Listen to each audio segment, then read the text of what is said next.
Doctor's license. No way. Yeah. Well, good time of day, everyone, for some premium content. We're back. And just like last time, we're going to wait a few minutes for folks to get their butts in the seats. But while we wait, let's go around this this virtual table of ours and let the kind people of the internet who are here premiumly or listening back at the VOD or YouTube, what characters we're playing and who's playing them. I guess we'll go with Bosco first. Yeah, hi, my name is Edward Bosco. I'm found all over the internet at EdBoscoVA. Well, actually just on Instagram and Twitter. And then right here on twitch.tv/Edward Bosco. And according to the cue card that I was handed for this episode, I'm playing someone named Fenris. Nice. Yeah. Glad you're taking your cues. I am. I had to learn eventually. All right. That's me. Yeah, that's me. Next up on the list, we'll go with Monty's good friend Shay. Ah, the good friend Shay. The good friend Shay, and that's pretty much all I am. So, you know what? What the fuck? Man. Who are you? I mean, you can find me here on Mondays. That's where you can find me. That's it.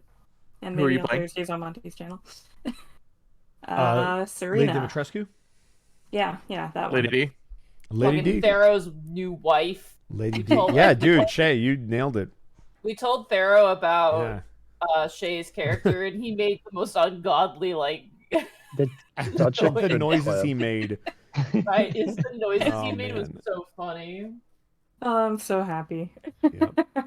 Also, for those who don't know, Shay is basically, I'm convinced at least, a Canadian super spy. Because they have like every license possible. So Yeah. you may not be able to find them online, but she will be able to find you, and I'm certain of it. That's kind of what Yeah. I'm worried about. Working on it. I haven't gotten my PAL and my restricted yet. I'm getting that in August. Nice. Oh, Yeah. excuse us. Pardon. And Evie, who are you playing, and what are you up to? What am I up to and who am I playing? I'm playing a little fox Little guy. Kanto. Yeah, they're pretty cool. I like them. They had a pretty bad day. Everything's gonna get better, right? I like a good question because Uh-huh. you don't know. Good sell.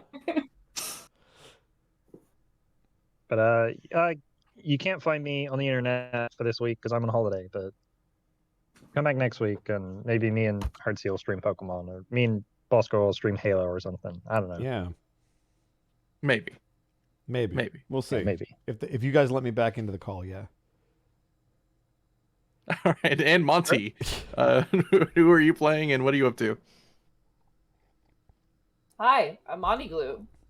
You can find me at Monty Glue on Twitter and twitch.tv/Monty Glue when I'm not, feeling like farts. But I am here. I'm always here for D&D. And I am playing Koro, the Tiefling Monk. All right. And Heartsea, who are you playing, and where can they find you? I'm playing Ash, and you can find me on Twitch, twitch.tv/artsyhertsy. Tuesdays, Halo stream. Fridays, currently Pokemon stream with Eevee, probably next week because he's on vacation. And maybe Sundays are kind of like free days where I might do something, I might not. Who knows? It's a mystery. Should play Life is Strange. Evolution is a mystery. Full of change. Also, I think it's funny that and you novelty. introduced Monty's good friend Shay before you introduced Monty. Oh, yeah. Right. Everybody knows. Everybody knows Monty. Monty's good friend Shay. Yeah.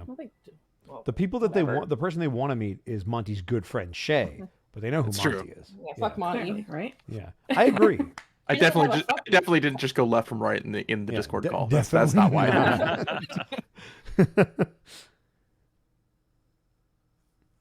Zan, who are you? And what are Hi. you up to? I am Xanil Scrim, the humble host of this evening. I am currently, outside of this, going to be running, I think, another MechWarrior Online. Potentially, we're going to be starting a MechWarrior 5 playthrough with a few people you might know. Patent pending a little bit. But I will be playing MechWarrior Online tomorrow at like noon PST to like 4 p.m.-ish.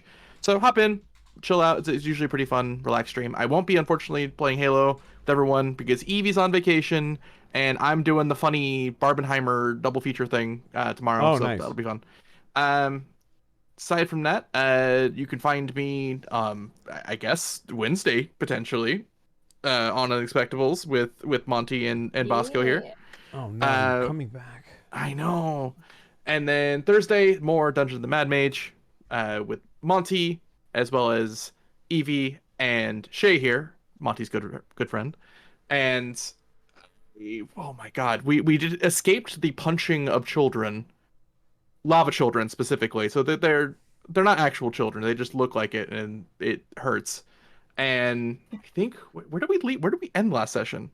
At the giant saucer on legs. The Oh, that's fucking Metal Gear Oh, yeah. Solid. That is, oh, that's right. Oh. So yeah, that'll be fun. We got to deal with that next. Yeah. Totally. I'm honestly shocked that we have gone through with minimal death saves this far, but I expected that streak is going to come to an end pretty soon. Knocking on wood. Yeah. So you can catch me there on Thursdays, and yeah, that's pretty much me. Oh, also, you can find me on Twitter at Zanny_Grim. I posted the VOD onto YouTube. If you want to try and, or if you want to find it on YouTube, just go there. It's in my pinned tweet. You'll find it, and I'll be posting more there as time goes on. There, plugging ended. Is it still called Twitter? I don't even know anymore. I don't know either. I don't fucking People, care. it is still called Twitter to those that are not going to conform. Okay, I'm okay Sure. with that. Yeah, I'm also okay with that. I'm also Listen, okay with it I just know not that being the a thing. fucking muskrat likes to collect X's in his life, but you know. So the It rumor is I've what most it recently is. heard is if he's going to start training his AI with our tweets, I'm going to get real frustrated real fast. Yeah, of course. Yeah, no too. thanks. All right. Well, on that note, Yeah, I was going to say, great segue? Question mark. Sorry. No, you're good. No, you're you're good. good. Welcome back, everyone. We are, just as a quick reminder or heads up, we are having a few issues this week. We've got some people who aren't feeling good, some people who are tired, one person in particular who's on vacation and not using their home mic. So give us Yeah, sorry a about little that. bit of leeway. But I'm going to be hands on the reins just a little bit to get the players into it before I let them go to their own devices and create their own chaos, that whole thing. But without much further ado, players, are we ready to get into session 2 of Stalwart Absolutely Souls? not. Okay. Well, it's been fun, guys. We'll catch you next Yeah. time. Let's say the stream. I'm shutting I it want to play. down. Let's do it. All right. Let me get some music going. Ooh, that'd be nice. Hitting the music.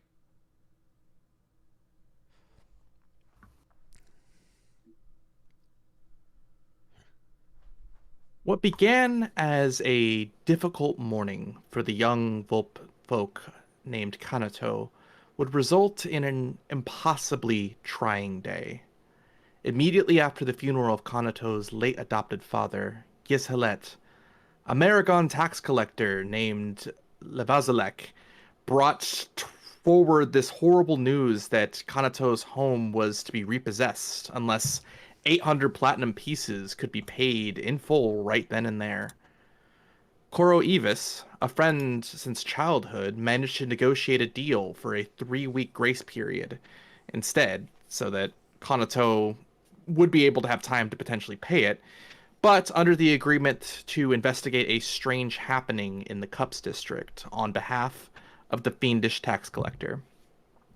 Serena Vanderstar, Ash, and Fenris Karenray, also friends of Kanato, would all agree to help the distressed Volpfolk in their hour of need.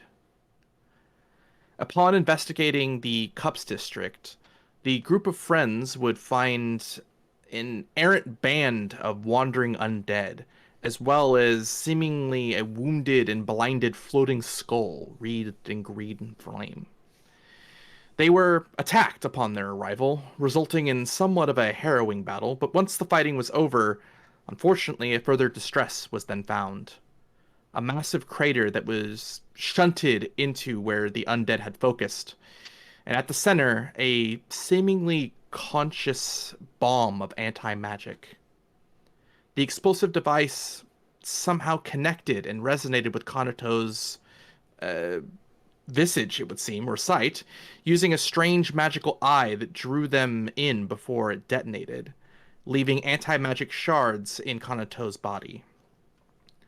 Fortunately, the group was able to successfully remove the shrapnel with the assistance of Koro's parents, a succubus and a black dragon. The group then reported their findings to Labuzalek before helping Kanato cut loose at a local tavern. However, as the group began to go their separate ways for the evening, Serena, roommate of Kanato, was soberly shepherding the now drunken Vulpin folk back to their house before both of them found that their home was completely lit ablaze with green flame. The same flaming skull they had defeated earlier that day, now restored above the pyre before magically vanishing away. It has now been a full night since that terrible turn of events, as we rejoin the party, who must now deal with the aftermath the next morning. Koro, please give me a athletics. I was ready for a death saving throw, but okay. Athletics, you said? Yes, please. Can I argue acrobatics for whatever this is? No, unfortunately not for this. What do you mean, Monty? Listen. Oh, pretty good. 18. Oh, Really there you good. go. Koro, sweat drips down your brow as you take out your aggressions on the worn practice dummy ahead of you. You focus in, honing each of your strikes to a finely practiced point. You then begin another series of practice punches and kicks as your memory flashes with each strike. You remember meeting Kanato when you were barely able to walk. Kanato was the first friend that you ever made that didn't make you feel divided amongst the historical lines of Cold Rock, given who your parents are. They didn't care that your mother was from the Nine Hells and that your father once served the nine-headed Queen Tiamat. You place a somewhat straining hit then onto the training dummy, panting from your training and taking a moment to regroup your strength as another flash of memory seems to flood your mind. You then recall Kanato's 15th birthday. What was supposed to be another modest affair, like many others, turned far more eventful that day. You recall Kanato confiding in you that they didn't feel quite like a girl sometimes, and sometimes she just wanted to be treated like a boy, as often as she's confused for one. You remember being there, helping Kanato have the conversation with Gishelet and Flint. But despite how nervous Kanato was, their foster family welcomed Kanato with open arms and would call Kanato whatever they wished to be called that day or that week. The loving memory of that family turns bitter with the context of recent events in your mind, as you land harder and harder strikes upon the practice dummy. Your body continues these trained motions as your mind keeps now on Gishelet's funeral. You remember how many faces of seemingly important people all arrived to pay their respects, and yet none of them were there to lift a finger for Kanato the moment after Gishelet's coffin was lowered into the void. Only those who Gishelet trusted during his final day. You then speed up the rate of your punches as you recall the horrible fate of last night. You remember the sight of your mother flying overhead to help organize the relief efforts of the burning home. You remember diving into the smoldering ruins alongside Fenris to save what little you could from the embers, as Ash seemingly used their magic from within them to quell the flames, as water was nearly useless at quenching the green fire. Taking another panting pause to recollect your strength, your memory then churns. The two-toothed skull. You saw it shattered and defeated. You were certain it was destroyed, but only too late to deduce that it would have a similar undying property to that what you've seen Serena Banderstar possess. Before you can summon back your stamina, your anger seems to get the better of you as you place a wild haymaker against the training dummy. Please give me an unarmed strike.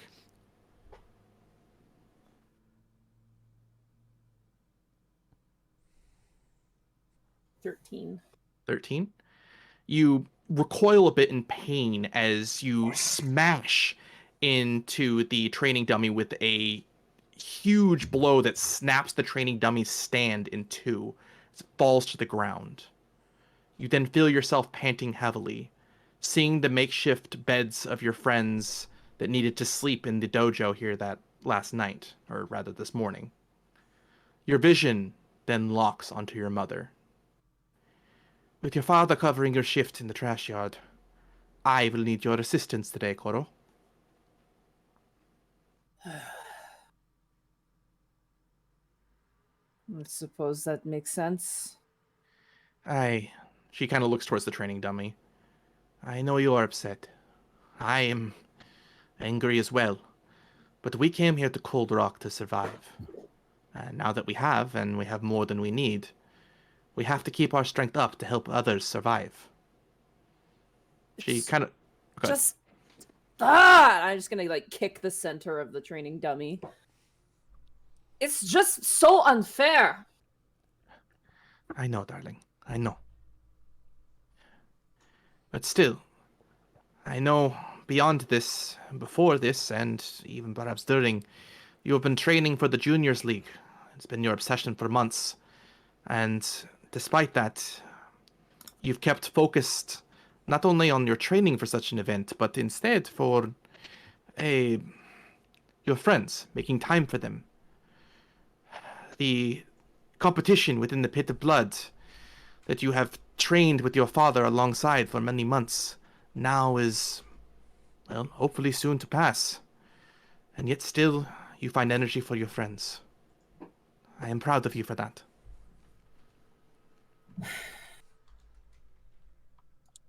What do you need me to do today? Aye. She seems to look towards the beds in the basement dojo. Kanato will need your strength. They all will. You see your mother effortlessly then glide towards you with a glass of water as she kind of reflexively fixes your hair. I kind of like do like the kid thing where I'm like, no, it's fine. Leave me alone. Now, I will need your help carrying back enough food to help our guests tonight.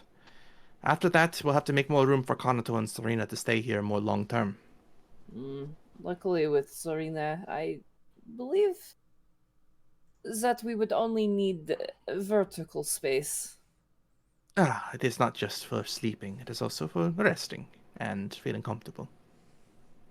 Fair enough. Your mother Alright. then eyes the training dummy, sort of smiles towards you. And do not worry, little Koro. I have no doubt in my mind you're going to crush that tournament.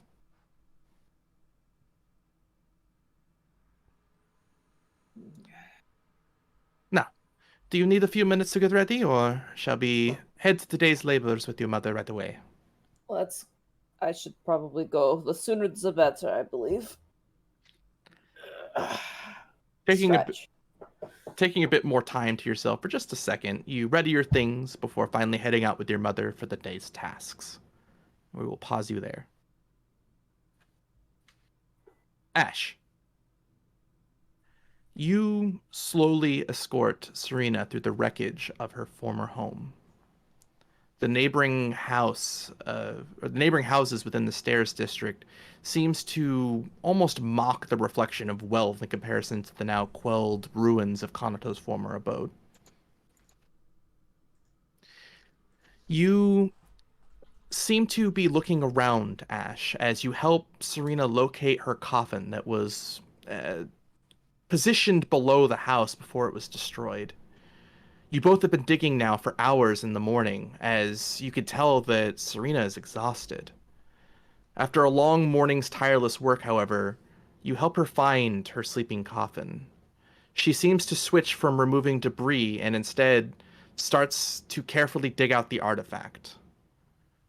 You take a step back as she seems to want to handle the more delicate parts of this process herself. But also at the same time, something seems to catch your eye, Ash. From the debris, something shiny. Do you wish to investigate? Yes. All right. kind of casually digging through as you hear a somewhat frustrated Serena going about her business, you manage to pull out from the debris a finely silver-lined scroll case. It has remarkably been undamaged despite the flame. And as you pick it up, you hear something inside moving around, not by its own volition, but just from you moving it, and suspect perhaps there might be more treasure inside. Would you like to investigate, or what would you like to do? Yeah, I'll go ahead and open it. All right. As you kind of open the thing out, you find a very old and finely crafted letter written in a strange language that you can't identify the name of it, and yet, as you look down at it, you're certain you can read it. Do you want to read the letter or put it back? I'll go ahead and read it, yeah. All right. As you kind of read the letter out, you recognize that it is addressed to Kanato. And as you read it, it reads this. Dearest Kanato Yuki, my sweet daughter, I am so sorry I could not be there for you, nor teach you about our people or our fate. But there is so little time left. You very well may be the only one of us to survive. I have made a bargain, one that was agreed upon by our people, to send you into the void. We hope that you will survive where we will not against the Yellow's machinations. Know that you were loved, and that you come from a community that cherished you. Please do not feel guilty for us. Please understand that we could only send one of our kin, and you were selected as you were the youngest of us.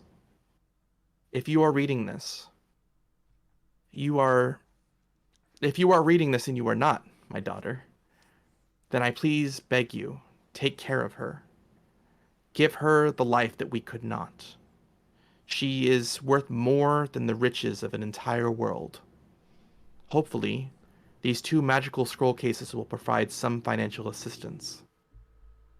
And to Kanato, I hope to see you again one day. Until then, I will await you patiently at the gates of eternity. Love, your mother, Queen Kalva Yuki. That is the end of the letter. Wow. Okay. Can you send that to me? Absolutely.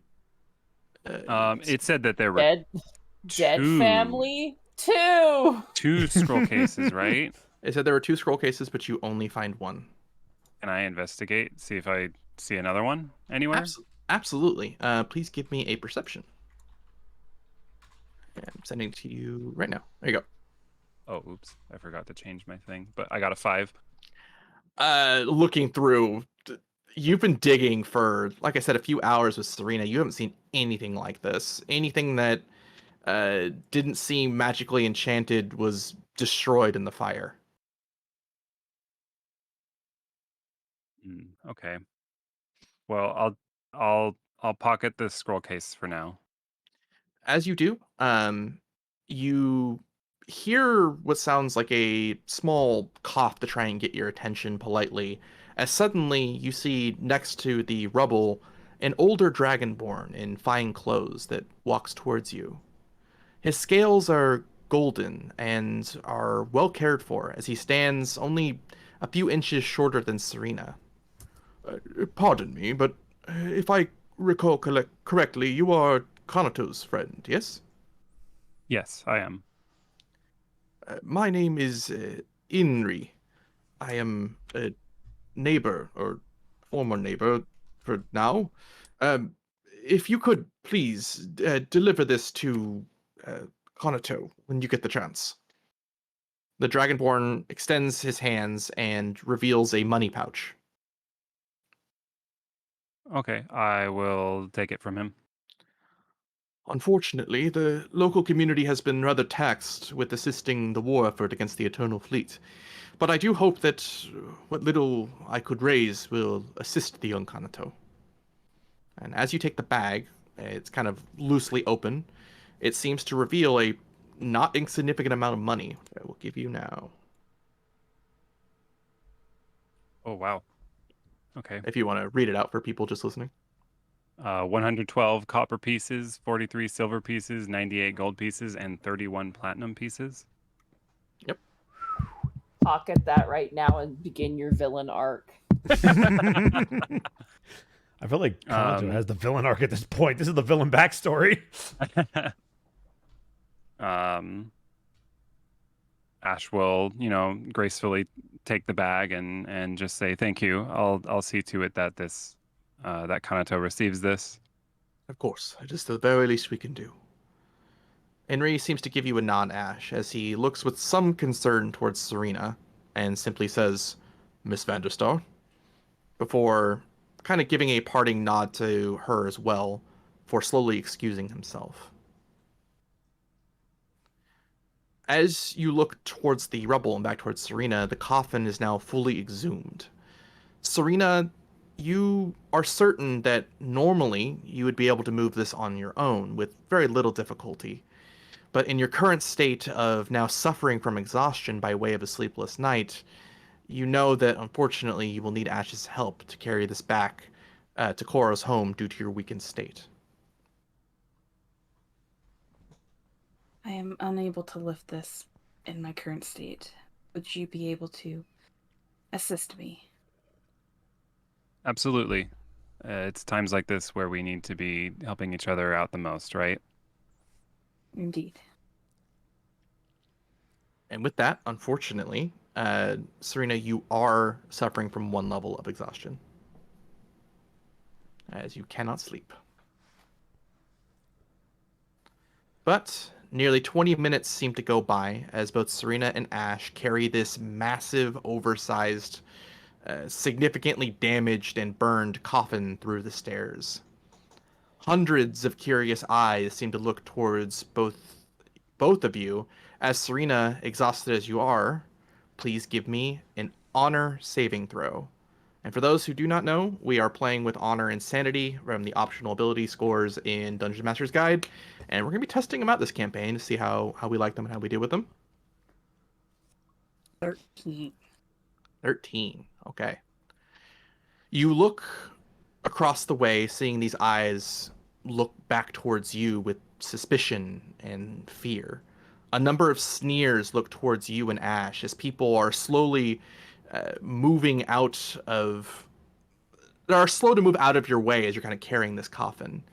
You hear occasional shouts of "Yellow Spawn" and "Legionnaire Spy" kind of thrown towards you in an insulting fashion, Serena, as you see the mostly Githyanki onlookers kind of making things a little difficult for you as you march on forward. However, while many might spit on the ground somewhat near you, none of them seem to have the collective bravery to try and interrupt your march.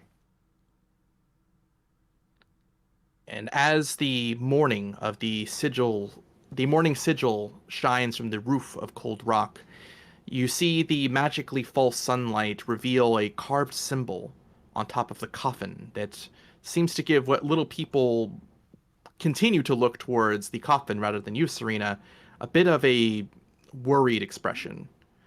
For the symbol itself is that of a tilted crown that sits atop a brow of an insidious laughing maw of fanged teeth. Please, Ash and Serena, give me religion checks. 13.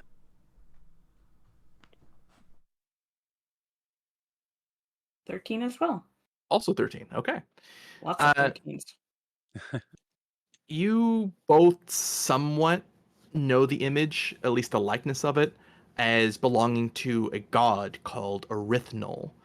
But beyond that, the purpose of the iconography and the deity itself is still unfortunately largely unknown to you. But Serena, you recognize the symbol as being part of the coffin since you woke up with it those many years ago. But after a few more long minutes, you do finally arrive back at Koro's home. You see the door open with a small note from Koro's mom urging you to come inside when you wish. However, Ash, you are aware that without verbal consent, Serena will not be able to enter the home.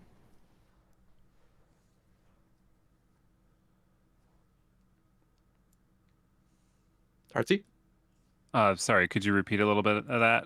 Sure. I was making a note. Ash knows that unless Serena is verbally invited in or physically invited in, she can't enter the home. Oh, okay. And I can do that, right? Yep. Mm-hmm. Okay. You're welcome to come in. Thank you. You slowly drag this massive 250 foot, I said foot, not foot, 250 pounds, that's the one, coffin slowly through Damn, Koro's home. Damn, Shay, you're that tall? I thought you were only 7 foot a billion.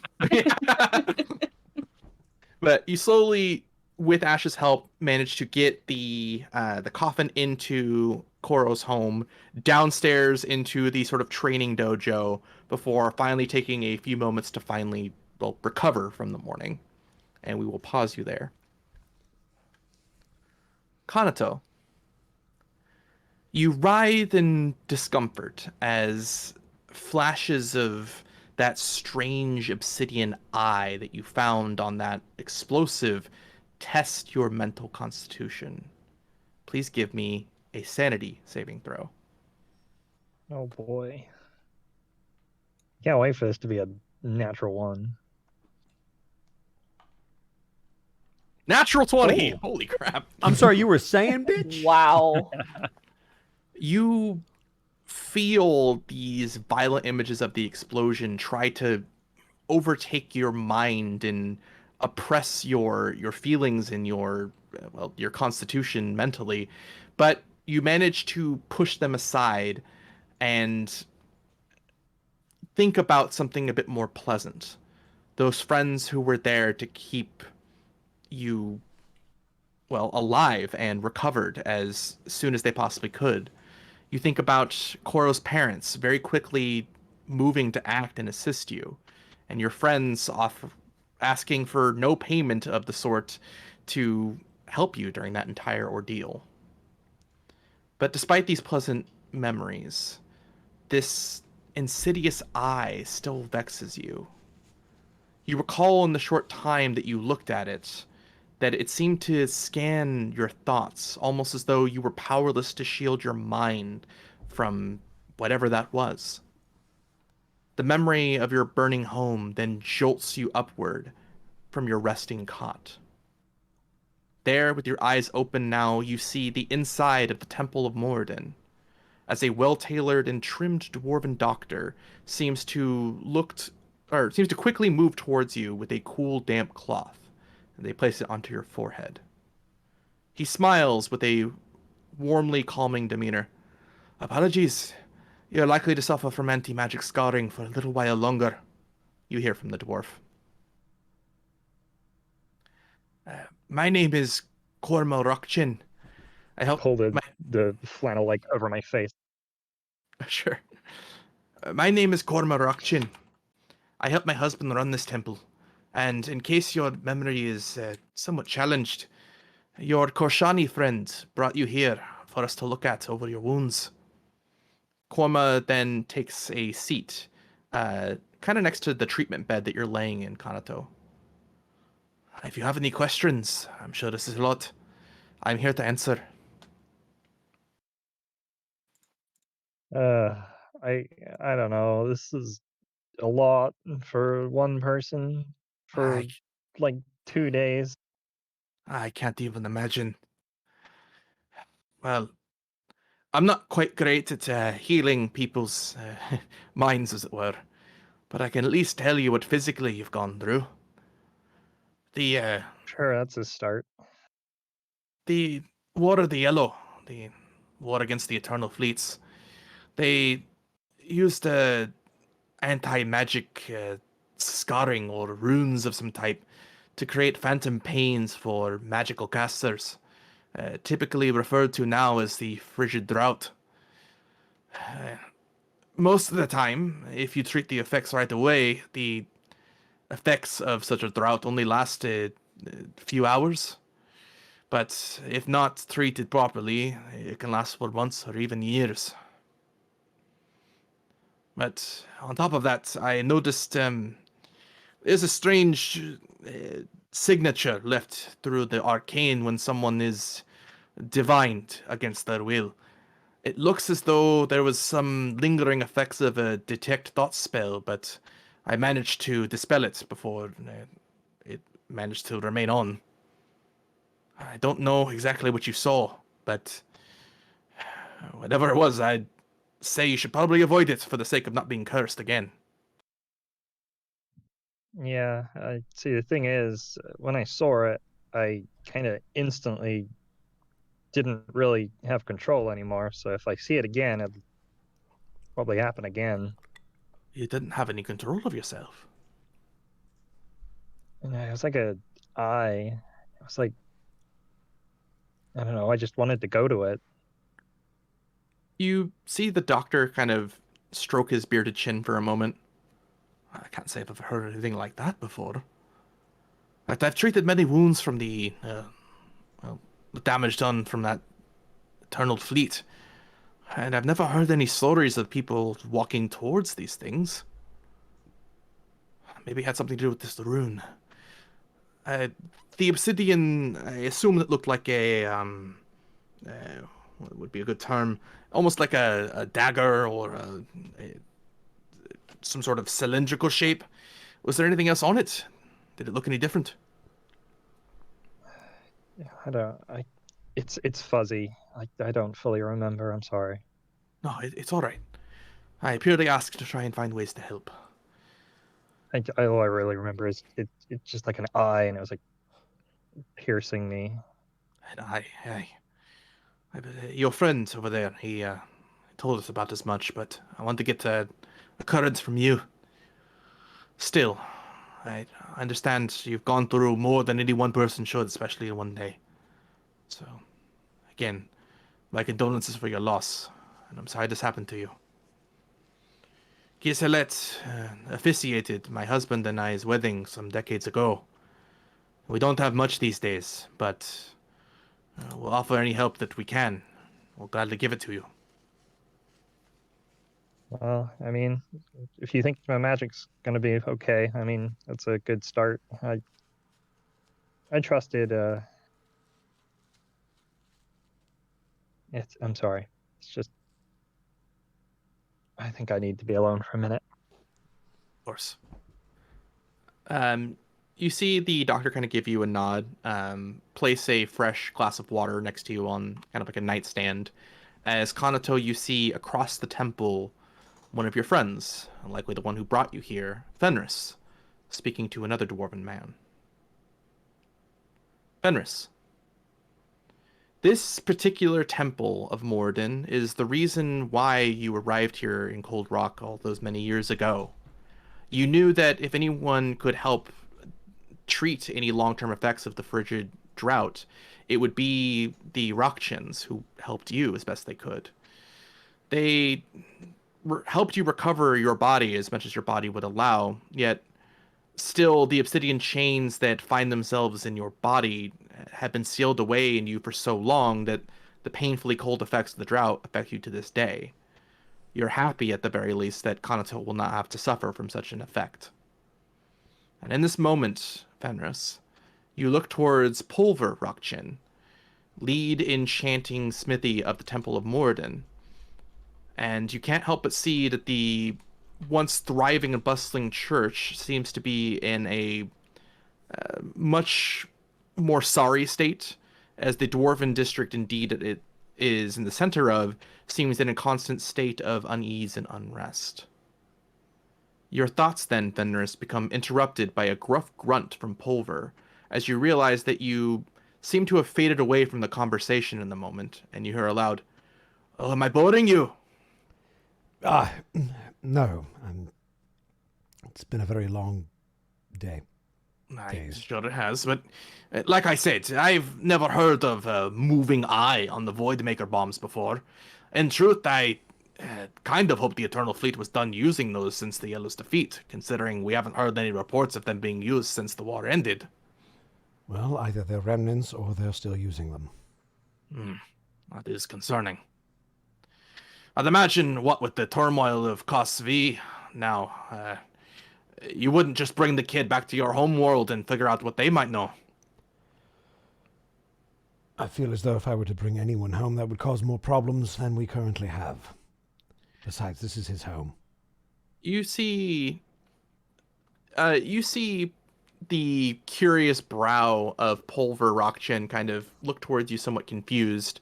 As for you, Fenris, you know that Cos V is undergoing a state of political unrest. As for nearly 20 years now, all children born on your home world are no longer magically sensitive in any way. There are talks of letting non-casters onto the ruling council now, to try and find solutions or discuss future plans, but people are drawing lines between those who can cast and those who cannot, as your people are one of magical... magic is a part of your culture, quite literally, down to your DNA. Is that over the last 20 years? Yes. Okay. Since the end of the war. Got it.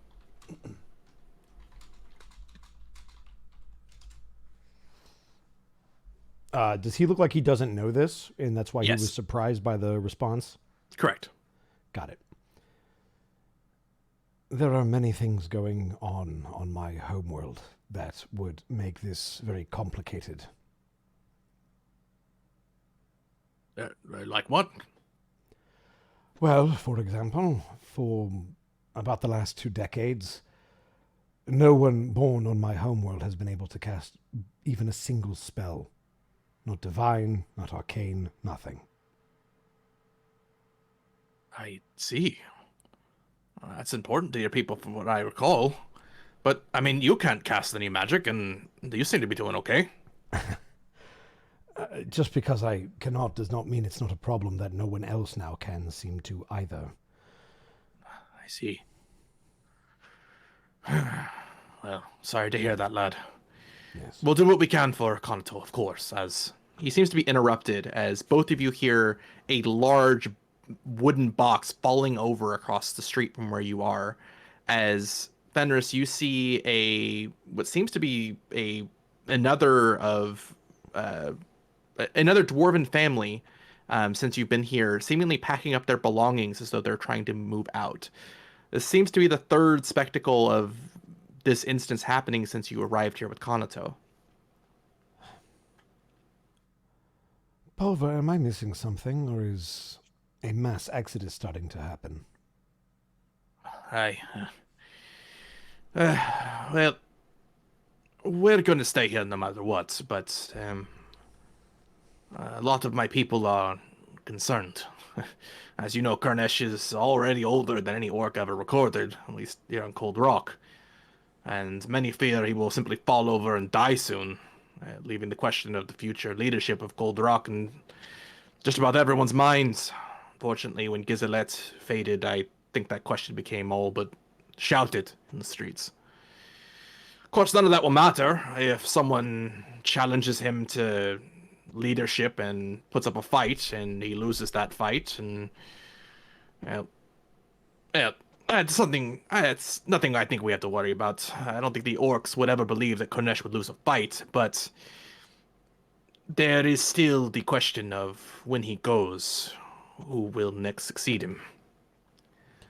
There's a number of people in the Tusk districts bringing up old wounds, shrines to Grumsh, the one-eyed god. And, well, if you know anything about Grumsh, he's not a fan of dwarves. So it's made working with the Tusk district a bit difficult.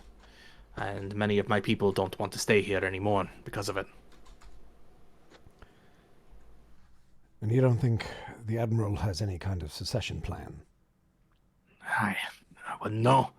He's been rather quiet in the Tower of Gold for some time now.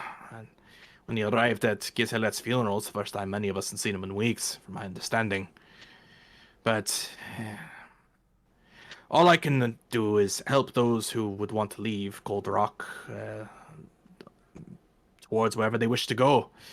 I think many of my kind are moving towards Slegmerk now. but I can't keep them here. Well, I'm happy to know you'll be sticking it out. I feel like I'm slowly losing everyone that I see around these parts. Don't worry, lad. Me and the good doctor will be here till our bodies are cold. Cold Rock is our home, after all. Trying to stay connected to the conversation, Fenris's head is just going to turn back towards Kanato to see how he's doing. How is Kanato doing? Kanato has rolled over and has their face in their blanket, You see... Go ahead. turning away. You see Fenris, Dr. Korma seem to walk over as you see Kanato kind of keeping shyly to themselves, but seemingly stronger than they were than before, or than when you first brought them here. As you see Korma look up towards you, Fenris. Kanato will require a stretching of legs for an hour or more. They'll need to get the blood pumping a bit. I've already put the brew on for an elixir that will help cure the frigid drought, at least the symptoms of it. So, it should be ready by lightfall, but until then, there's really not much else we can do for Kanato. But he will be fine. No side effects, no lingering issues. Once the drought goes, I believe they should be fine outside of the normal lingering effects of such a traumatic event. All things considered, so much has happened to Kanato, I can't tell what is effects of the mind and what effects of the body. It seems to be connected one and the other. But for now, I'd recommend a large dinner, walking for an hour or so, and keep them away from casting until they take the elixir. How long till it's finished? It should be ready by, once starrise or nightfall happens. If you come back here, the elixir should be done. Until then, like I said, you'll want to make sure Kanato can start walking around. Well, thank you for all your hard work. I appreciate it. Of And he's course. going to kind of nod to both of them and then walk over towards Kanato. Just give out like a sigh and kind of roll off the bed and be like, yeah, a walk would be nice. You heard all Laying that, did here you? isn't solving anything. I'm glad your ears still work. Yeah. They've always It would- been pretty good. As you look over Kanato, you see a obsidian colored chain kind of barely peeking out from over the collarbone of Fenris, as you see a similar looking wound that you suffered at the hands of that explosion on Fenris. Has this been something that I've never seen before, or You've knew kind of of but didn't know exactly what it was?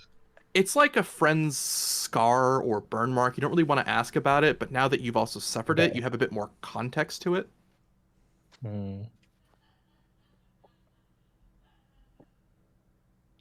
I'll just keep it to myself, but just note it for now. Fenris, you know that as the elixir won't be ready quite yet until later on this day, the next stop very likely would be for food, and from what you understand, Koro's mom is preparing a rather large feast for everyone, yourself included. Since he's lying on the ground, somewhat tired, he's just going to use the butt of his glaive to kind of tap him in the leg. Okay. Just to kind of try to shoo him to get up. Okay. If you say 5 more minutes, I'm going to make it 2. You know I like to sleep. Sleeping's good, but Right, yeah, but you need to get be on him your out feet. the- You heard what the doctor said. You need to be on your feet, moving Said, around. lots of Besides, casting, cast as much as you can, lay in No. bed all day. no, that's the opposite let's of go. what this. Not this. I That is know, not even I remotely. know. Up, feet, up. All right. Yeah, I'm gonna I'll extend my get hand to up. try to help him up. Sure. And I'll I'll grab pull him to his feet, all 2'11" of them. All right. As you get your feet and what little effects you arrived with, you spend a few hours kind of casually walking around and getting back to eventually the Evis estate. where all of you have spent a number of hours going about your daily tasks, recovering where you can, cleaning where you can, until finally you now all find yourselves around the Evis dinner table. Are we considered fully rested? Everyone except, unfortunately, Serena is fully Serena, rested. yeah. All right. I just wanted to check. Man, Yeah, I didn't Serena feel like gets- I didn't feel like drinking Kanato's blood last night after everything that happened. He'd been through a lot, so I figured that wasn't the right Wow. way to go. Hey, man, I know you're really sad. Your dad died, your house exploded, but I'm real thirsty. And, Yeah, like and not in like a weird way, just like I need blood. and you've got that just like a that little O bit. blood. It's like the best. I really appreciate when the blood comes from a really sad source. So Yeah. Yeah, really Couldn't sad help it. friend. Oh, It has to man. be like a sad friend. You It know? adds to the flavor. It gives it a full-bodied flavor. The Extra tears add salty, it- you know. Yeah, extra salty with the tears. Notes, Yeah, hints salt's of just notes of amazing. chocolate and caramel. Well, all of you do manage to find yourself placed around the Evis dinner table, and in front of you see a variety of home-cooked dishes. There is mushroom of cockatoo stew, scarab and cave rice cakes, spicy lentil salad, and for Serena, a mason jar full of freshly squeezed basilisk blood. Ooh, Ooh. Ash, freshly squeezed too. please give me a charisma saving throw. Oh no! Wait. I just imagine with the basilisk Oh blood, no! it's like an orange. Like they took the tail of a basilisk and like squeezed it up against one of those orange squeezers. Ash about to have no self-control with this food. Oh, Ash is about to eat my entire kitchen table, man. Yeah, this is Monty with crab legs levels of like, uh-oh. No, that would be a natural one. Serena, basilisk blood isn't quite as tasty, but it is at the very least enough blood to allow you to feel sedated. Still, it is a kind motion, even if it is served in kind of a apothecary's jar of things. You spell a number of root and dirt kind of on the outside of it, but I'd imagine you appreciate the gesture nonetheless. However, Ash, as you begin to eat, you feel your leg begin to tap with somewhat of an uncontrollable energy, as you can't help but look at Torzinitar, Koro's father, without some questions. Even in his elven form especially, his eyes seem to look as though they are trapped behind some thick fog that you can't quite place. Not like people who have naturally been blinded, but something else. Because you don't see any scars around his face at all as well. As you hear aloud, right, so here are the ground rules. You hear from Kolani Evis, the Koro's mom. Oh boy, here we go. I just rub my eyes and just look away, like, oh boy, they're about to get it. You are welcome to stay here in the training room for as long as you need, provided you do the following. 1. Shoes off at the door unless you plan to sweep and mop the floors each night. 2. No training before breakfast. I recognize that might be only a problem for my son and my husband, but I feel the need to restate it for their sake. She kind of gives a glare. I like to imagine both of us just look away, just like, not even, like... Rule number 3. Do not invite any displaced fae or undead into the home.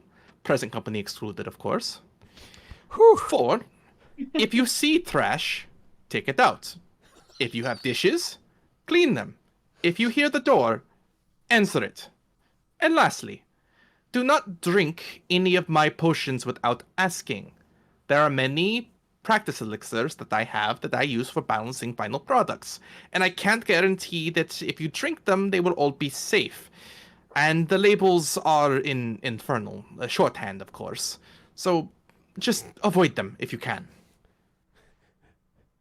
Cast comprehend languages. The label just says, you know what's in here. Ash, I hate you. please give me another charisma saving throw. Oh no. Oh, Okay. okay. You take Ash a is- breath.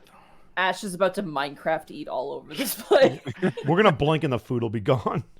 You take another breath, transfixed on Torzenitar's eyes, as they don't seem to look, or they don't seem to be blinded in the same way that you would traditionally see. You notice that the eyes seem to transfix on anyone that Torzenitar is talking to, as though he can see them, and yet he has difficulty eating his food without assistance, as you hear Kalani continue. Now, I have already written to the the Tower of Gold to request an audience of the Master of Magics. Amor is an old family friend of ours, so I have no doubts that he will accept our request as soon as he is free. Hopefully, then we might be able to discuss the situation that happened within the cups, the burning of Conatul and Sereno's home, as well as the issue of potential payment for the land, which is, of course, ridiculous. Ash, please give me another charisma saving throw, this time with disadvantage. Oh, Food no. looks Alright. so good. Oh, come on, Heartsy. Ooh. Oh, Let's okay. go. You look towards the food, politely waiting for Kalani to give everyone their various portions as you continually tap your leg. Doing your best to focus and not be rude, you swear you look over towards Koro's father again, as not one, but two flies separately land on either eye of the black dragon's polymorphed shape. You try to hold back an outburst of your curiosity, but it nearly boils past your willpower as your leg is audibly tapping for the entire table now to hear. Am I Ash. sitting? Who's sitting across from Ash? We'll have like, Ash kind of sitting close to Koro's father, so kind of separated Okay. alone. What you Got were gonna say, Harsey? Am I right next to him, or Yes. is there like? Okay, I'm next to what's his name? Tor Torzenitar. Zenitar. Okay. Ash will suddenly stop tapping their feet and just kind of lean over and like gently tap his shoulder and say, "Excuse me, sir. I hope you don't mind me asking, but what happened to your eyes?" As you say this aloud, Ash, you look around the group as you notice there was just, as soon as you asked it, for seemingly coincidental sake, everyone got really quiet as you asked the question, hearing the question almost echo in the kitchen and the dining room. You see an awkward silence take hold of the entirety of the table, until finally you hear Torzenitar burst into laughter, nearly falling over in his chair. Oh boy, here we go again. Oh, did you see all their faces? They were so scared and confused. Oh, my child. Oh, well, your name was Ash, right? Yes. Oh, that was a good one. They had you going. He kind of points around the table towards everyone. Torzenitar seemingly cooling off the awkward mood for a moment. You then see Kalani kind of slide some food in front of you. Since you are new, I suppose, to us, let me tell you the story of myself and Kalani. If Oh you are boy, so... here we go. I just rub my eyes down the sides of my cheek like, oh fucking god. Pardon me while I get my notebook. If you are so inclined to wonder about my eyes, a long time ago, I served... Can I just say, as this is happening, I am like mimicking exactly how he's told this story a billion 100 times times. before, like in the background, like all the amazing. dramatic poses and like word for word. Sure. You hear Sosenitar speak a bit more jovially, kind of awkwardly trying to throw in motions that he hasn't done before to trip up Koro, who seems to be keeping up in pace. I once served the banner of Tiamat and her warband. We, unfortunately, were forced to do a number of things that we did not find pride and joy in, obviously. Until one day, fortunately, we were shunted to the realm between realms by mistake. I discovered that once I was here, if I remained, that I would no longer have to serve Tiamat anymore. Her commands and powers seemed to not have touched this realm, at least enough to cause any harm or damage to myself. At that time, Tiamat could not operate at this plane due to the Yellow's, I suppose, machinations. So instead, her lieutenants made a deal with the devil to send a fiend here to convince me to go back to her, likely to punish me if I did. And that is where I met Kolani. They sent her to try and lure me back to the material planes, but instead, he kind of holds on to Kalani's hand. We fell in love with each other. I don't know quite how it happened, but it was almost overnight, it seemed. And we both realized very quickly that we would be free of our oppressive overlords if we stayed. But her master at that time could still summon her back to the Nine Hills in any given moment, so we knew we could not have long. So, after a time, I decided to go with Kolani to the Nine Hells. I spoke with her master to make a deal as a part of a way to try and get her out so that we could live on Cold Rock for as long as we might want. But as a part of that deal, I was to surrender my eyesight so that I could, quote, no longer look upon her beauty.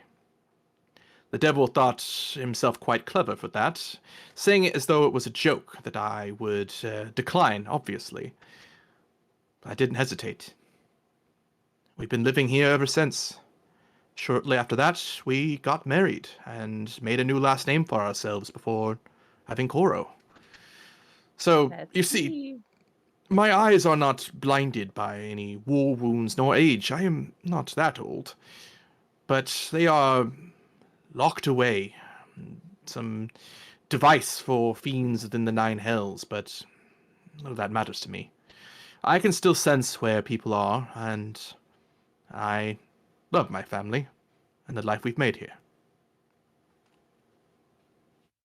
Wow. Ash will look over to Koro. Your dad is so cool. He's alright, I guess. I just roll my eyes like a teenager a little bit. Artsy, I love you. Can Kanato have just reached over and grabbed some food at this point? Like, Absolutely, I've it was heard also this in story front of you just to as eat. many times. Yeah. Alright. All of you begin to eat and chow down some of the food. Serena, you sipping on some basilisk blood. Suddenly you hear a loud knocking from the front door, seemingly interrupting dinner. Fenris is going to jump up immediately, having been instructed to answer the door when it has been knocked. Are my shoes on? Up to you. I would not have known to take them off, so he's going to be fumbling to take them off as he runs to the door. Oh my god, you're supposed to take them off when you come in, not when you leave. Shut up. Shut up. Whatever. As you move to open the door, you find none other than the tax collector you met before. Motherfucker! Sorry. He seems to be standing at attention, though, without the assistance of the devils that you kind of kept around for protection. I'm sorry. Apologies, but I was wondering if I could speak to Master Kanato. I didn't burn the house down. Can I see the kitchen from here? Or Yeah, the table? absolutely. The dining room is pretty close to the... It's a modest-sized house where you can kind of see all the rooms from each other. So you can definitely see the living space. As Koro, you also see the tax collector at the front door. My mom wanted an open kitchen plan for entertaining. Yes. It's very important to her. I I just drop my like chicken leg onto the plate and I just go, oh, for fuck's sake. And I stand up and I go, Mom, this is the tax collectors that I mentioned to you the other night. You see now Ash is completely face onto the table, swallowing food, as your mother looks down, looks back towards the kitchen where there's still food kind of cooking on a simmer. I trust you to handle it, Koro, with Kanato. I will take care of this one as she keeps get more food for Ash. Responsibility. I'll stand up and I'll walk over and I'll join Fenris. Fenris is going to make sure to block the door so that he doesn't come in, but we'll leave room for Koro and Kanato to interact. I would say it's nice to see you again, Levazulik, but it's been a bad 24 hours. So I have been made aware, but I come with good news. I think. He kind of nods, hopeful. I'm gonna shoot a look towards Fenris and then look back at Fenris is going to give you that, oh boy, what are they? This is what they say before it's bad news. That's the look. I'll look back. Well, I have managed to lower the estimated property value of the land the home was on to now only 700 platinum, and I'm confident I can keep trying to work its way down given the circumstances, but the paperwork is beyond my control. oh, the land value's gone down. No fucking shit, dude. Yeah, It's on think? fire. It's I'll tell you what, though, smoldering. it's got a great view of literally everything, though. Oh my god, are you kidding me, dude? Is How this nice not of good them news? to knock off 100 fucking... Oh. 'cause it was 800 to start, wasn't it? It kind of It was 800 to start. pales in comparison to losing your father figure, and then everything about them that was in that house is gone, and then never mind, you don't get it anyway, do you? I am sorry. I never had a family like that, or a father, as far as I can tell. Look, we But, appreciate what you're doing for us. The lower you can get it, the better, but we understand your hands are tied. The war with the Eternal Fleet has been difficult to finance, but I'm doing what is possible to try and not have that affect you. That being said, there are people, private investors, who want to purchase any land within the stairs, so if you wish to keep that area or that plot of land, I will need 86 platinum by the end of the 3rd week. I will try to negotiate this down further. Things are moving rather fast, but I will do my best to slow them down where I can. I'm gonna rummage through my pockets and find like 14 gold and be like, sure. See you in 3 weeks. Once you have the proper finances, you can find my office just outside Castle Threcht. The entrance, there will be a few places for the tax collectors. You can find me there if you have any more questions or have any need of me for any reason. But I thought I should let you know in person rather than waiting for a letter to eventually meet you, so that you had the most time possible to act. We do appreciate your patronage. It's just been a long day. I believe I am starting to understand. I feel like I'm being more rude than helpful. If you think have it's need of time me, you- you know where to find me. You should go. And it gives a nod before kind of slinking back into the city streets and slowly moving through. As Fenris, from your position, you see the last of the sigil light beginning to duck down, giving you the indication that Kanato's cure for these phantom pains and potential blockage of magic should be done by now. I'm going to tap Kanato on the shoulder because I'm imagining he's either face palming or looking at the floor. Mm-hmm. Just thinking It's of the about time. food. I want more food. And you can grab some for the road, but we really should get back to the temple. Your elixir should be finished. Oh, it's a long walk as well, isn't it? You're supposed to walk at least an hour a day. We already did that. I know, so imagine how many days you'll build up if we do it again. I don't think it works like that. No, but we're going anyway. Don't make me pick you up. Go get your friends. Yeah, that sounds great. Oh, He's very light. it's true, he is. As you move back, those who look towards Serena see that her face is so much more lively and expressive than it was before she was completely exhausted from not being able to sleep. Who would you like to take with you to go back to the Temple of Morden? I mean, I'll take open anybody who wants invite. to come. Yeah, open invite. Anyone who wants to come, but feel free to stay if. Ash, Was give me w- Ash, give me a Constitution saving throw. Oh no, the food. Ooh. Oh, sorry. Ooh. You, Ash, are able to avoid the massive food coma of eating way too fast. However, your small little mouse Remington did not, as his belly is full and he is Oh. passed out on the He's table. popped like a Poor balloon. Remy. Was all of that conversation, like with the debt collector and everything, audible from the table? Yeah. We were just in the doorway, yeah. Okay. I'm gonna do something real quick. Uh-oh.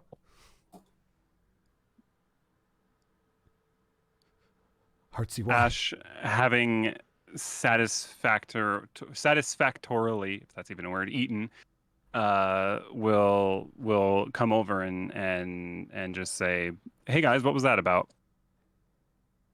So, the tax collector guy who we helped the other night. Helped being an operative term. he You alerted mentioned us. that. Oh, yes. No, go ahead, Fenris. The estate has been downgraded in terms of its worth, considering recent events. So instead Can of you owing believe it? It's gone down in I- price. 100 platinum from 800 to 700, and we only have to come up with what 86 platinum in 3 weeks? Oh, I sense sarcasm in your voice. That would be correct. oh, Kanato, I have something for you. Ash, having completely forgotten about the pouch of money and the scroll, will give those to Kanato.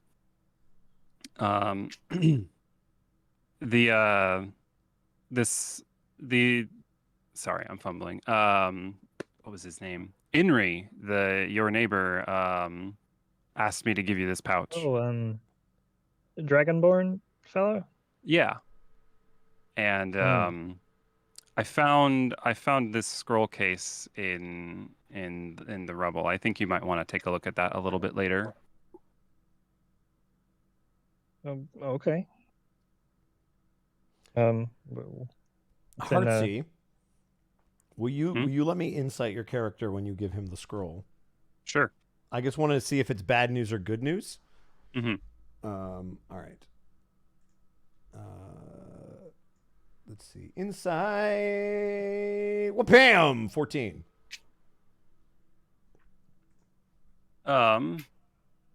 Ash is handing it over to Kanato in sort of like a, I know you don't recognize what this is, but belongs to you, sort of a attitude. Gotcha. Okay. As your fellows kind of gather their things to head out towards the Temple of Moradin, you hear aloud, Koro Evis? I didn't do it. It was not me. Oh man, full name in the house. You're in trouble. You look over to see your mother kind of getting a slight smile at your expression. She kind of made you a little nervous in front of your friends. Your father and I have words for you. Oh. So she's not in there. He's not in trouble. I wince my eyes shut and I'm just like going, like my life is kind of flashing before my eyes. And I go, yeah. Those of you, Koro's friends who wish to stay may stay. Those who wish to go may go, but do so now. Well, Does- I got does- somewhere to be, so Does Cora look like they're going to survive this encounter? Yeah, they look fine. Barely. Okay, cool. If Kanato's going outside, Fenris will stay with them. Ash, are you staying in to nurse Remington's food coma, or are you heading out as well? I will stay and help with the dishes because I'm sure I probably generated a lot. Fair And enough. That was one of the rules, right? Between you and Cora's dad. Serena, would you like to go with them to Morden, or are you staying here? I think she'll come, but more because she wants to take the late night walk. Fair enough. That's fair. Yeah. You notice Kalani seem to smile towards you, Ash, as you kind of move to help clean the dishes. You're not very good at it, but you are helping. So she seems to be kind of happy about that. As the rest of your friends seem to go their separate ways, you see your father, Koro, kind of motion you to go downstairs with him. I told you, it was not me. You needn't worry, Koro. As he sheds his elven polymorph and returns to his full form of an adult black dragon. That's better. I have something for you, little one. Came in right before dinner. As he hands you a flyer. As you look down towards it, you see a poster of a fight night at the Pit of Blood, involving in the front of it a painted massive orc that you recognize as Portmaster Kurnesh. And they seem to be kind of sizing up next to an imposingly and impossibly chiseled specimen of a planetar angel on the other end. Jesus Christ. And it reads, can the defending champion Kurnesh keep his reign as postmaster, or will he finally lose to this upstart Oldvig, champion of the stars and hopes? You then see underneath it, fighting as well will be the Bleeding Championship, as well as the Juniors League Championship. Bleeders League will win 400 platinum, Juniors League 100 platinum. Entry fee, 15 gold. Do I have 50 gold?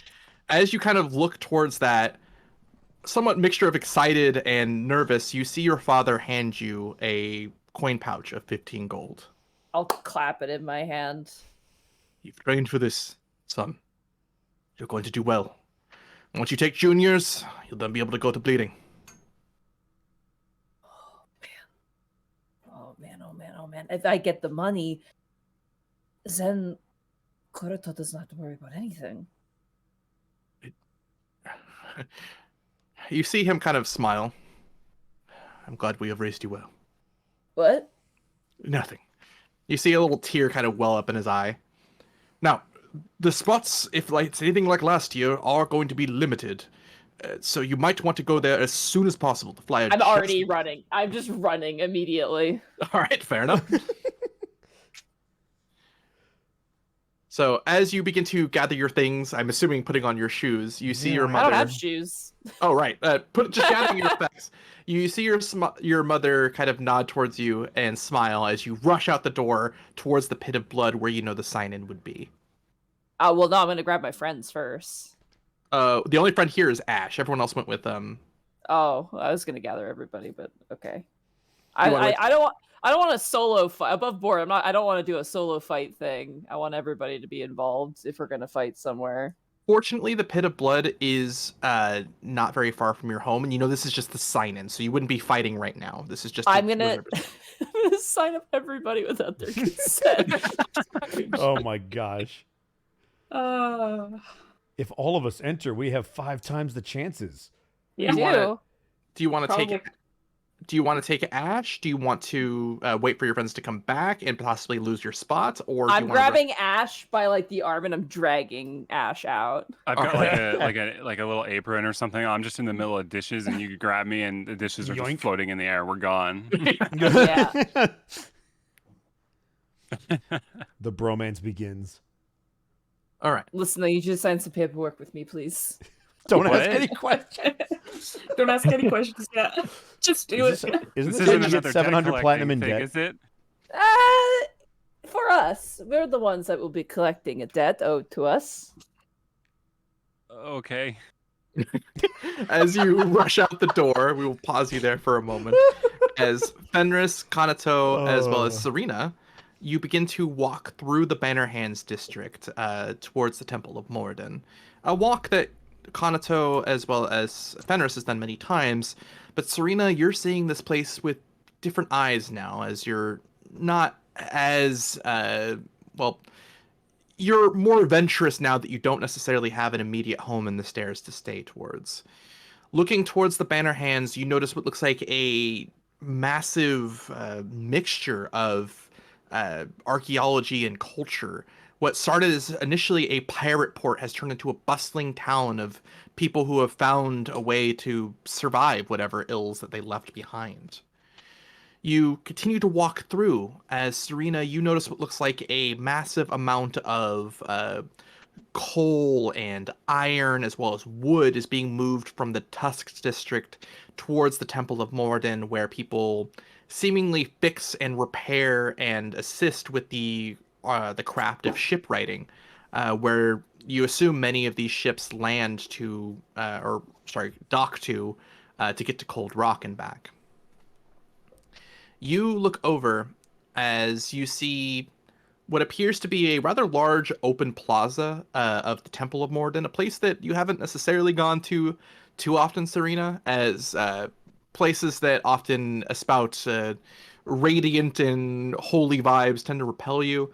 But this place seems to be calmer on the end.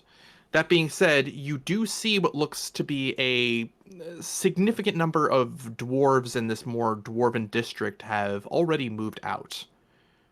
Looking around, you see what appears to be a few of them on carts moving their things, as all three of you arrive now at the Temple of Moradin.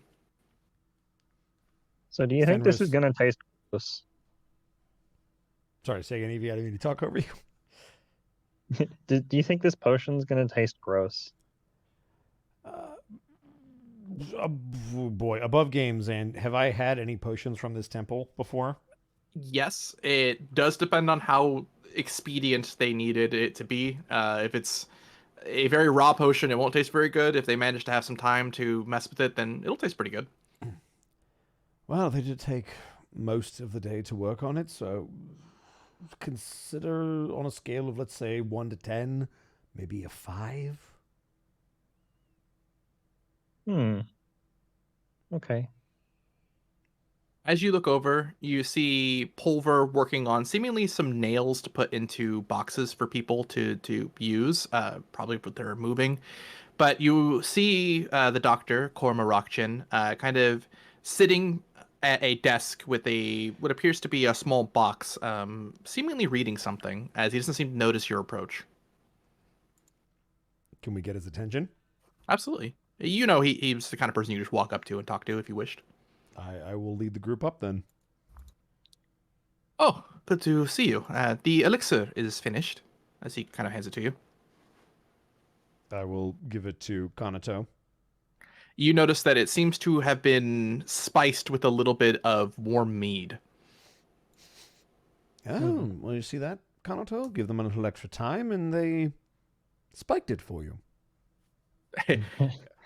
It's not that spiked, but a good way to cure the frigid doubt is also something warm. It's an elixir of anvil dust. It takes a little while to make, but it should assist you a good bit. I'm just going to uncork it and then just try and down it in one go. As you do, it does taste a little sweet to the taste, but you almost immediately feel the arcane magic stem through your hands and body again, as though you weren't wounded. Am I No, good to do magic now again? you should be. No issues or immediately? I'm gonna trust him. I'm gonna like throw the bottle up in the air and try and catch it with mage hand. You do so. Hey. Now, Kanato, unfortunately, whatever did that strangeness to your mind that I managed to dispel, the anvil dust won't fix that. You might be vulnerable to divination or tracking from, I am assuming, the Eternal Fleet for some time. As to why they would have done that to you, I don't know. But please, at the very least, take these, as he hands you 3 more elixirs of anvil dust. Hot damn. Ooh.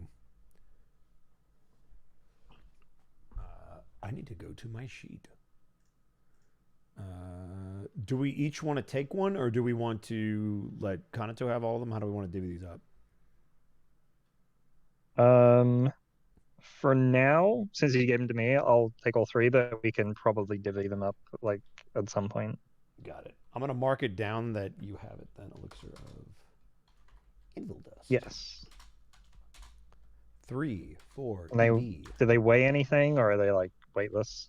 They're weightless. They're magical items. Cool. All right. Apologies, I couldn't be more help, but well, if you could talk to my husband for me, let him know that I'll be headed to sleep, and we'll call it even. Well, I mean, this is probably kind of a hassle to make, and I don't want to just take them. I've got a little something I can offer. Or you need a favor or anything? You are met with the back of a dwarf and a single dismissive hand in a friendly gesture before his door closes. Oh, That is called Oh, dwarven okay. hospitality. It's a. oh. Trust me, he likes you. I'm gonna then just because I had put it on the back of my mind, I'm gonna like open that little pouch that I was given and see what all I was given by Ash. Oh, the scroll. Oh. You see the scroll, yes, but the Whoa. pouch you were given has I don't know, Ash, did you take any of that money, or you? Oh no. Yeah, is it any of it Not on your mean. person? No, I gave it to Kanito fully intact. Kanito like immediately like closes the bag and he's like, "Why the fuck am I carrying this much money around? I should have left this back in the place." It's If not only you much knew. compared to how much we need. Yeah, but that No. means we've got to keep it safe. Fenris, I want to rush home, but there's so much safe. Yes. Fenris, you hear the crashing of hammers to anvil, not in a pace, but in a hurry, from your friend Pulver. Can I turn to look at the noise? Sure. I You will see do him hard so. at work. And you remember Is he- being asked by Korma to speak to him to let Pulver know that Korma's going to bed. You'll both see Fenris put up a finger. Just a moment. And he'll walk over to Pulver. You see him hard at work, sweat on his brow, as he seems to be making not iron nails for boxes, but seemingly large iron nails for ships. Trying to win a bet or personal best in terms of speed? You talk to him as he continues to work without giving you eye contact. A motive, you've talked to him this way many times before, but he seems worried. It's not work though, or not personal pride. It might be survival. Well, Korma told me to let you know that he's going to bed. Why the hurry? He kind of puts another iron in the fire before looking towards you. Obvious signs of discomfort in his eyes. I just heard word. Small fleet of eternal ships have breached past the defenses of the Heiromir. They're on their way to Dantes. It's the first time they've breached it since the war.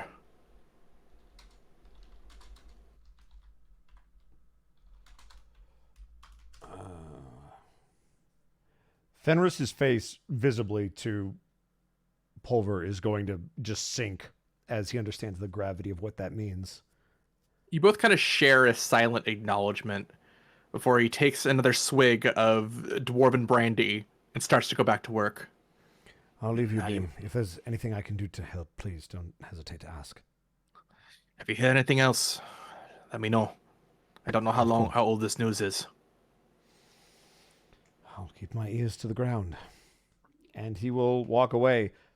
Both Kanato and Serena will see Fenris walk over in a jovial teasing mood and come back with like a shit just hit the fan face. I don't know if we can take much more bad news. Thankfully, it doesn't concern either of you. The Eternal Fleet is back, and I never thought I would see that day. But it's way over our head anyway, so not worth stressing about, I suppose. Serena and Kanato, you remember seeing Admiral Whitefang as well as Captain Voidmocker rushing away from the funeral after receiving Mhm. some news. It seems to add the two to two together. Yeah, I'm just not gonna think about it right now. But Totally let's just fair. go home. Yeah. As you look over, Serena, probably out of everyone here, knowing Kanato the best out of well, everyone in present company, you look down and see that Kanato's getting a bit sleepy. Aww. Shall I carry you back? I'll manage. I was joking earlier, but Imagine you just don't want to be carried like a football again. It's degrading. I volunteer. I volunteer as tribute. You take some time, kind of collecting yourselves as you, I assume, pocket the 3 elixirs and begin to make your way Mhm. back towards the Evis estate. But as you look up, you notice, as it does every night, the sun sigil goes down as you see what looks like a number of sigils that mirror starlight that show the various planets and stars that you would normally see if you were outside seem to take their place on the massive cave ceiling of cold rock. And we will pause you there. Koro and Ash, you both arrive at the Pit of Blood, what appears to be, from ground level, a coliseum that's below the street level that you can look down on from the street.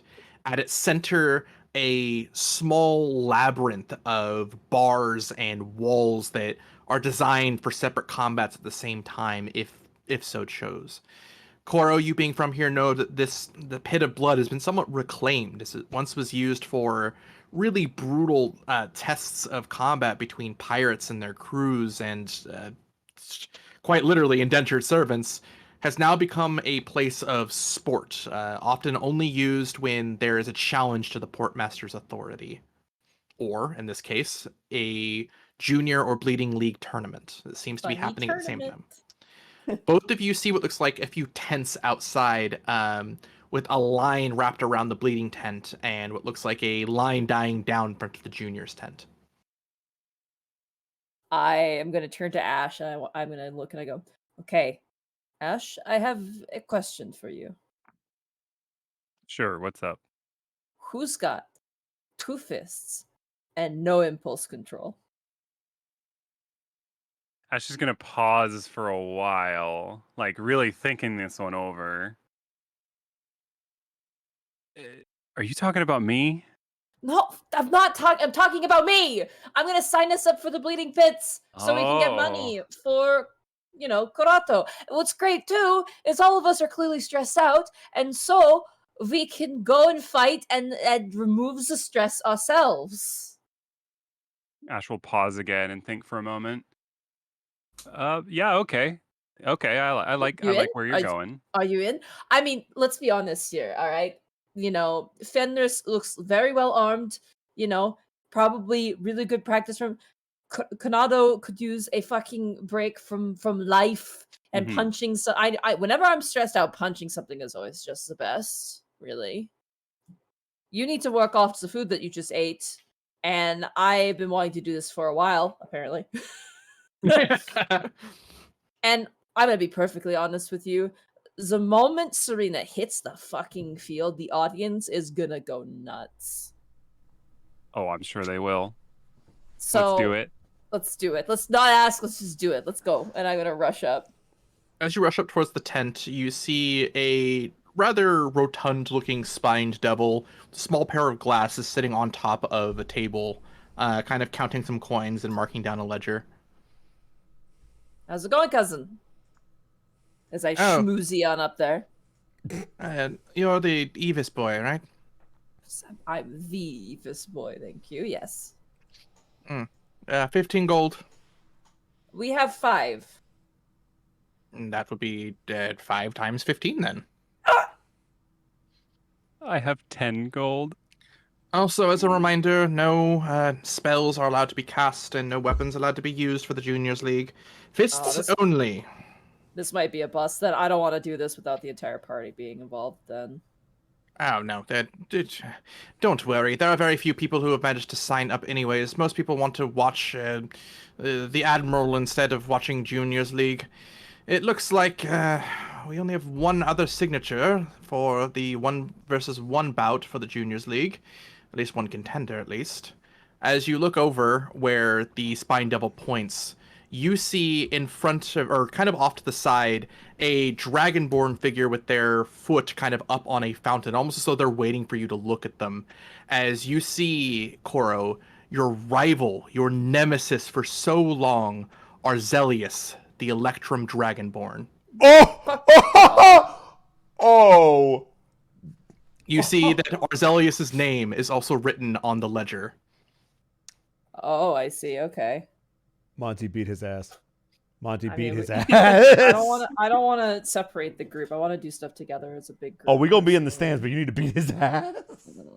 Okay, I guess I'll sign Do up. it. Do it.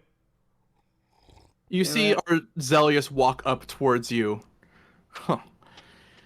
And I'm sorry to disappoint your family of traitors, but they are not going to see you win the Junior League just yet. Were you a silver dragon? Electrum. He Oh, kind of motions towards his so scales. just like your battling skills, you're worthless. I'll let the pit of blood be the judge of that, as he kind of motions up his snout and begins to slowly walk away. As Ash, you see this estranged figure trying and failing to get under the skin of Koro. Yeah, Ash is kind of just standing there, like with their hand over their mouth, like, oh. Ooh, best type, man. As you look over, Koro, you see what looks like the Spine Devil looked up towards you. Well, I would say that they will all be rooting for you, but that seems rather obvious. Now, do you have any other questions about the tournament, or shall I simply sign your name and you will be alerted as soon as the presence is done? Give me the rundown. What is allowed and what is not allowed. As I mentioned before, fists only for the Juniors League. We're not quite the bleeding lead yet, but it's to make sure that it's a rather fair fight. We'll be offering another few hours to allow people to sign for the Juniors League. There will be a tournament bracket, and you will be allowed to fight. You may have a total of +5 people in your corner to allow for training and assistance, but I wouldn't worry too much. Most people don't have too much of an invested interest in cheating in the Juniors League.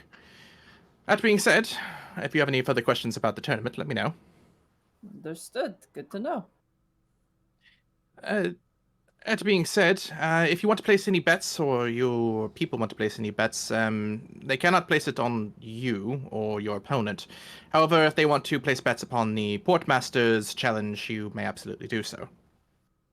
Above board. Let's gamble all the money we just got. We just lose it all.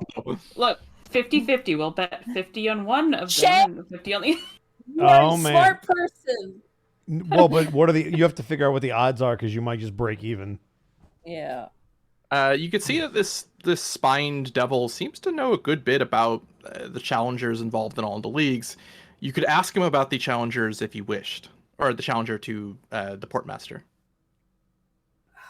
I feel like that's something for the rest of the party if they are curious about that, to Sure. be honest. Absolutely. But as you look over, you do see a number of people seemingly placing their bets for this Ulvig the Planetar, liaison to Heaven's Gate.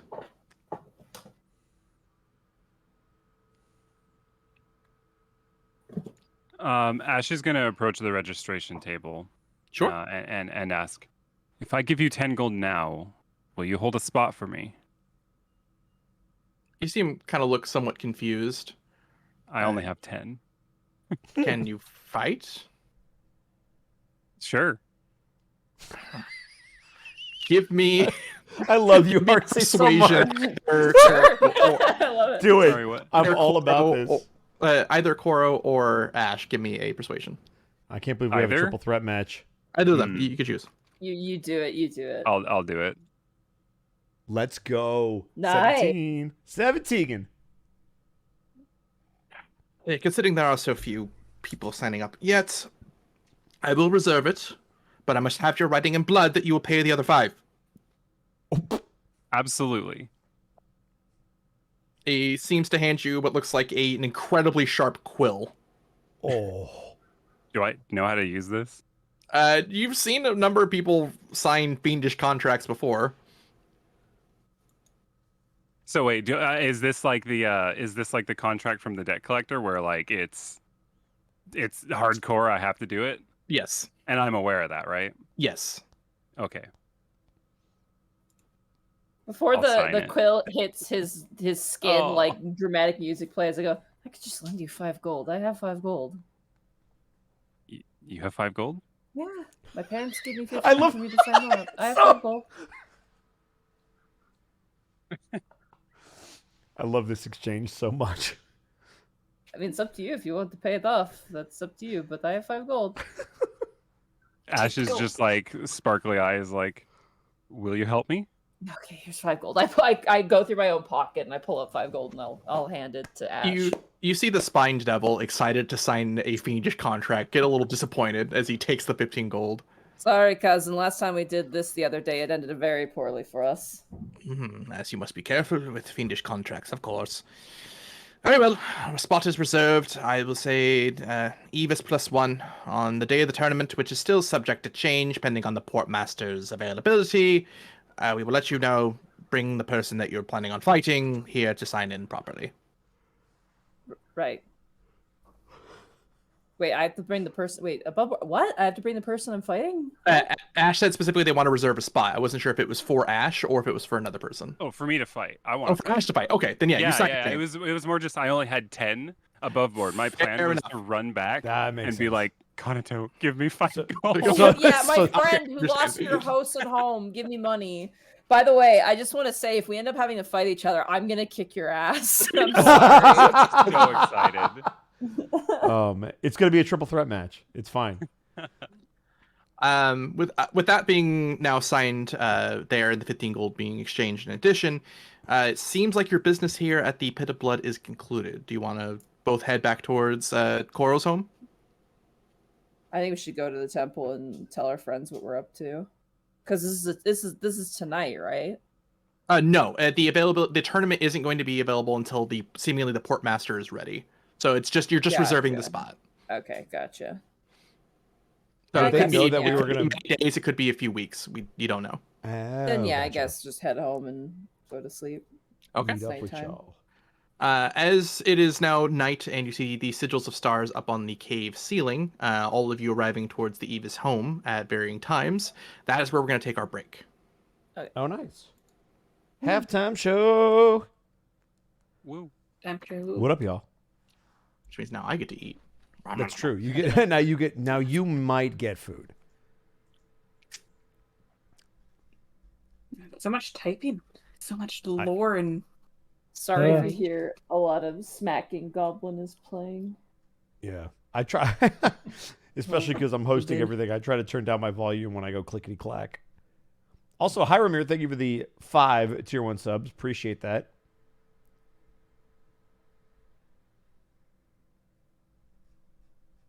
I love the exchange that just took place, by the way. I love the idea that Ash was like, well, I guess I'm going to sign away my whole soul if I don't bring this 5 gold. And then they just turn to their left. And Coral's just got this, bro, I got 5 gold. What are you doing? Yeah, you don't fucking. You could have just asked. It's like, I can do that? Thank you. They guess not even think. It's the party that's like, how do we pick this door? Well, we could kick the door down. We could break it. And the NPC just turns the knob and opens the door. I also love the arch enemy of the Electrum. That was so good. I had to think of like what would like be a good rival for Monty's character. I'm like, oh, a Dragonborn makes sense. Maybe you make it metallic. I should make it a fucking Electrum. The first ever Electrum Dragonborn in the history of this setting.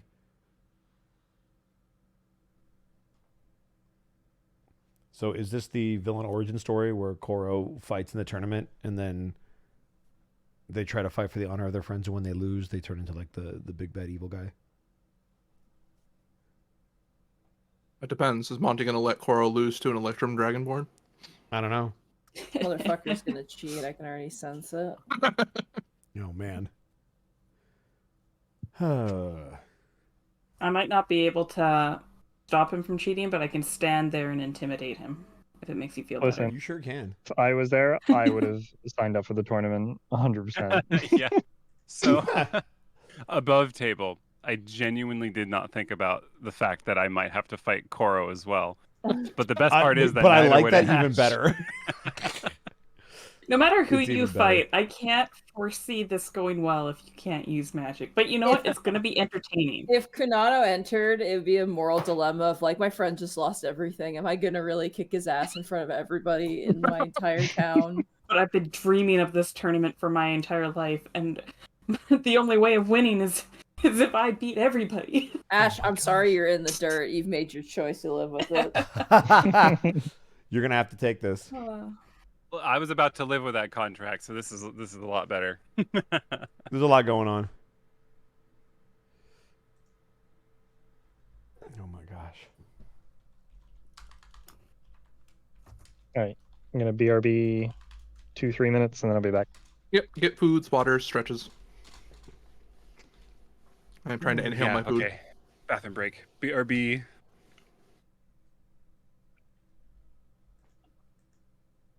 Looks like we had burnout with the raid earlier. I can't scroll up that far, but yes, I do believe I remember that. Burnout, thank you for the raid. I believe it was of 5 or 37 or something.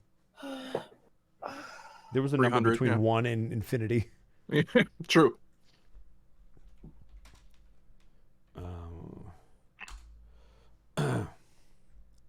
Yes, and Letta, we do have some of the Mad Mage crew here. We are missing Bracky and Bradley, but the rest of us are here. So what you're saying is there needs to be a guest character. This is where Thaddeus goes whenever he poofs. Yeah, Wow. his wild magic poofs him to the cold rock.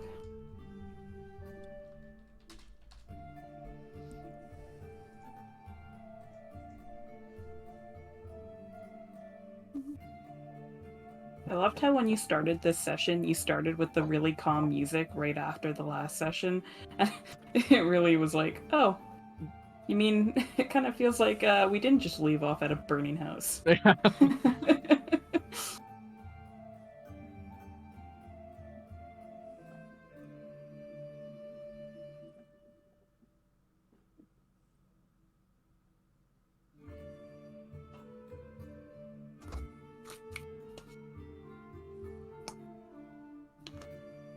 Who's still here right now?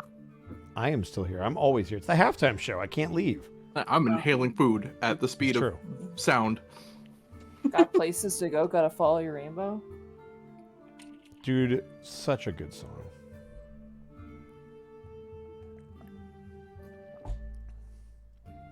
Does anybody want to hear the funny story of how I got free dinner on Friday at my friend's expense? Is that funny or is that amazing? You didn't It's tell us amazing during and funny. Tomb of Annihilation, but Monty heard it already. did I?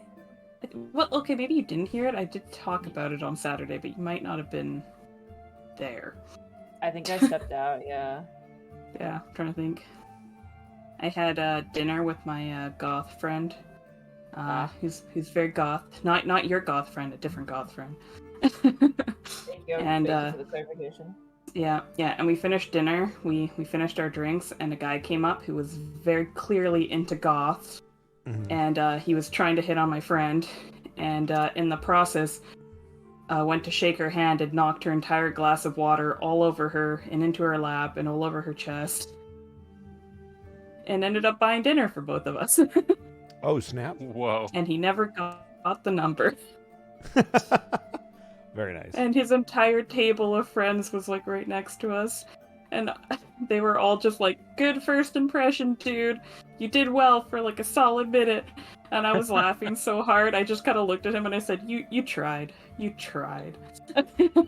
Oh, Goblin, calm down. Calm down. Calm. Relax. Sounds like you're living in a rom-com. It was so Relax. funny. I was laughing so hard. I felt bad for the guy, but it was real funny. His entire table was screaming like at him. They were literally just like, you did a really good first impression. It's like you lasted for a minute. It's like, good job, guy, you tried. And meanwhile, my friend got up to go dry off, and he's like standing there, and he's like, "Oh no, I'm so sorry. You know what do I do?" And all I said to him was, "You tried." I was laughing too hard. I tried with the shitty star sticker. Yeah, it was really funny, but you know, we got free dinner, so it's okay.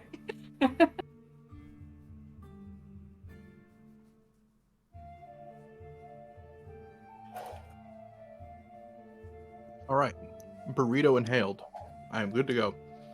Woo! I drank some I water. love drinking burritos. What kind of burrito? Bean, cheese, rice, and jalapeno. Ooh. Nice. Was it Taco Bell? No, my wife made it for me. Oh, That's significantly better than Taco Bell. Just a little bit. We only have one Taco Bell, so how would we even really know what the quality is? Oh, don't even get me started. That Taco Bell's the worst. It sucks. Yeah, it's pretty. It's ass. a mall Taco Bell. It's not It even has a full. Baja Yeah, what do you Blast. first of all, it has okay. Baja Blast. the It's ball okay. is the bar is pretty low when you're talking Taco Bell, and now you're talking about mall Taco Bell. Okay. Come on. Imagine And combined Taco with Bell. the KFC. Imagine Taco Bell, except there's only like a quarter of the menu. Okay, That's so what we have. that's fine. It doesn't. So, but does it taste worse than normal Well, Taco okay, Bell? it tastes fine, but Oh, okay. well, I mean, okay, I'm biased. I like the Crunchwrap, and for like the first 3 years I lived here, they just didn't have the Crunchwrap, and I was like, this is bullshit. Where's my Crunchwrap? So I'm just mad. So sorry that our I am back, Canadian by the way. stores didn't live up. Hey, I it's just found if you go to a mall and there's a Taco Bell in the mall, that's a mall Taco Bell. I was gonna say, Heartsy. They actually, I found there's another taco place in town. I don't want to dox us, obviously, but we can talk about it. But I found a taco place. I'm not sure if the menu is up to par for your standards, but it Is exists. it the one that's closer to your house? I don't know. I'd have to double check the address. Okay. I just I was I gonna saw say, I it. think I've been to that one once. My I saw interest it on is Skip peaked. the Dishes, yeah, and I was like, oh, literally a place that's got taco in its name. There's hope, and they had a lot of burritos. and There's stuff. no hope here. We have really good Indian food, and Oh, we have yeah. really Oh, yeah. good Thai food, and we have really good Korean food. But you know what Yeah. we don't have? We don't have good Mexican food. No, we just Heartsy, don't just have come it. come visit L.A. and we got you. Like we'll Yeah. take you all over. Well, I mean, I remember. grew up in California, right? So I know what Right. it's like So, you know, to get. were to you get you were pretty NorCal good though, right? Mexican food? Bay Area. Yeah. Yeah, there's Which still is- Bay Area still has good Mexican food. Fair enough. Yeah. Also, to answer the question by the Fallen Guardian, yes, these will be on YouTube. Maybe Zan should link his YouTube channel. Yeah, you for should the link to chat. YouTube, man. Yeah, that would make Do it, do sense. Give me 1 second. Finish this. We got to up. help you make some. You got to get Nightbot so you can get some hotkeys. Yeah, true. I got you. Gotta become We're a gonna work on it. professional streamer. Yup. Bosco's the streaming guru. He's gonna help you. I don't know about all that. It's better than me. Maybe everybody Still- else in this chat could help, but I can't. Fair enough. I stream a lot. I don't know if I'm a streaming expert though. I don't stream at all. Fair, but you should. God, we You were could- supposed to. We've been trying to. I've been trying to set up a fucking second computer with some lav mics, so we can play games in my bedroom and we can stream it. But On the Canadian co-op couch. Oh, I like that. Honestly, that's a Yeah. really good name. Canadian Co-op Couch is great. The dude, alliteration it's is beautiful. aggressively Canadian though. Yes, though. It's You're red just and white apologizing plaid. the whole stream. It'd be great. It's red and white plaid, and there's a moose and bear pillow. Like it's Get out. so That's- egregious. That's perfect. It's super Yeah, Canadian. but you guys aren't going to be on camera, so we won't see the pillows. We'll take a picture of the couch. Fair enough. All right, fair enough. Take a, no, you got it. That'll be the starting soon. Is just the couch picture. Like crop out the picture of the couch and then put your characters on it as little like Yeah. PNG. Oh, there you tubers. go. There you go. I know. Canadian co-op couch. Now we're talking. You got to put some maple syrup there too, just in case. Dude, our maple syrup is actually like so good. I don't know how you guys do Yeah. it with that Aunt Jemima stuff. So you have to understand that sugar is delicious. So if you're just like syrupy sugar, it's going to taste delicious. Is it authentic maple syrup? No. Is it really good? Yes, because it's just sugar. No, it's not. It's fucking corn syrup. It's like, it's terrible. It's so, it literally feels like I'm drinking like the stuff they put in Skittles before they actually process it. It tastes so like fucking factory made. I can taste the metal of the factory line in it, and it does not taste pleasant. Whereas like Canadian actual authentic maple syrup is like sucking that shit right out of the tree. It feels natural and good. Oh, good. If you guys ever have the opportunity to go to a sugar shack, like the Sugar Shack in Quebec, oh, they put that like maple syrup on like steak and potatoes and everything. It's so good. That sounds wonderful. It's so good. Like, trust me.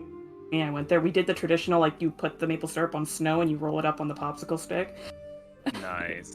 Best I've always wanted experience. to do that.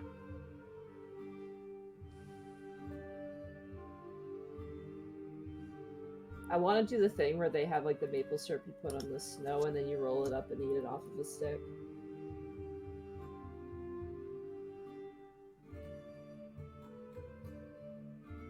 Actually, does sound really good. It's super, super So I'd be good. super spooked just to eat like snow off of the ground. Yeah, you generally don't want to do that Mm-hmm. in some parts of Canada because, you know. Freshly fallen snow is typically like it will snow and it will go on a table and they'll create kind of like, they'll just pour the maple syrup to kind of create in the groove, let it chill Yeah. a bit, and then you just roll it up on the popsicle stick. So there's like no Mhm. contamination. It's like all fresh snow and everything. Yeah, you use it to like chill it so that it becomes like a kind of taffy consistency. Yeah. It's really cool.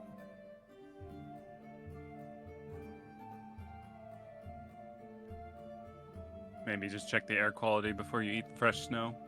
Honestly, yeah.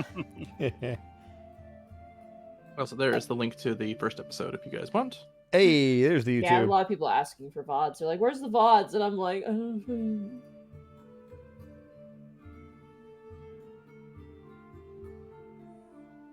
Okay, we back, Evie. Evie is dead. Yeah, Evie's like, nah.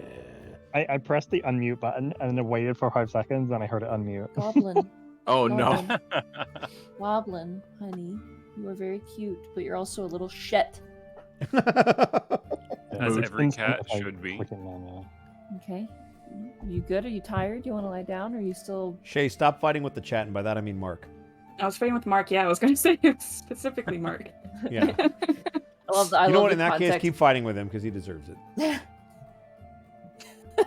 I love if you're like, stop fighting with people, and then Shay's like, no, I'm fighting with Mark. Damn. Yeah. So you're saying Mark is not a people? It'd be funny. All right, Hearts, are you good? Bosenberry syrup is legit, actually. I agree with Mark on that one. It's a Yeah, different flavor. I meant his American taste in regard to the maple syrup. Yeah, Except that's that that's fucking pathetic, and I Look. don't want to Yeah. hear about it. Look, I will give Canada their maple syrup. It's fine. Every country has their thing. You guys have maple syrup. It's fine. You learned about the Great Maple Syrup Heist. You should know our deep-rooted history. I do. That is a phenomenal story, and I appreciate That knowing have you it. ever It enriches heard my of? life. Have you ever heard of anybody like stealing $4 million worth of your fucking shitty ass corn syrup that tries to be something it's not? No. No, you we don't. typically just spill it when it falls off the rails. Yeah, you drop it because you don't want it. If you Yeah, care, you would we don't never want drop it. maple It's syrup because you gross. care about it. Every drop is important. Tangentially related, have you ever heard of the Boston molasses disaster? Yeah, of course. That is a more recent discovery for me. I had no idea. I have not actually heard this one. I can't remember what year it was, but we did like an obscure history thing where we talked about like obscure things in history, and I think someone did something on that. There was so much molasses that an entire street was just like tidal wave style flooded with molasses. Like People died too Yeah, because it was tons like of people molten died. hot. God. Yeah. Oh, gross. Ugh. Yeah, it was like there were like legitimately people like died in it because they got trapped underneath and they couldn't get out of it. Like I didn't even realize like that much molasses was stored in one place at even one time, let alone that it could explode like that.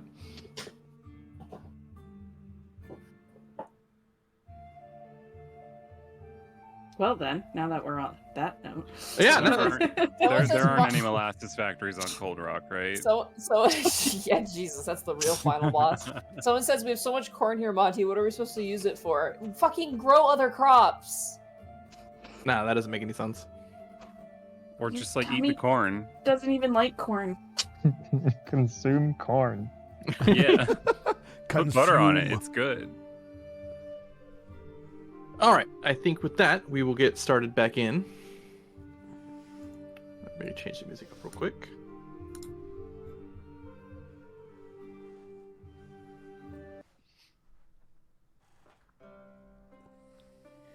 All right.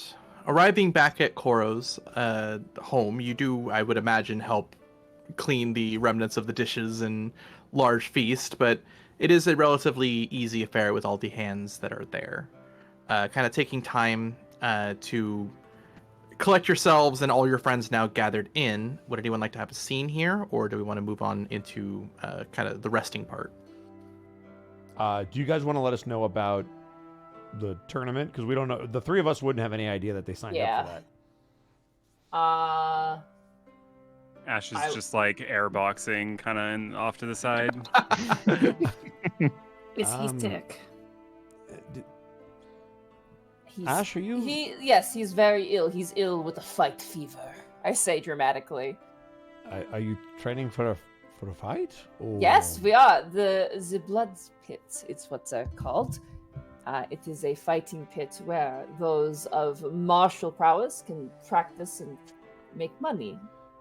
I was thinking that perhaps because we are lacking money and have quite a surplus of pent-up emotions, it just collides the two and we enter into the tournament, yeah? I'm going to look back towards Serena to see what their expression is upon the idea of fighting in the pits.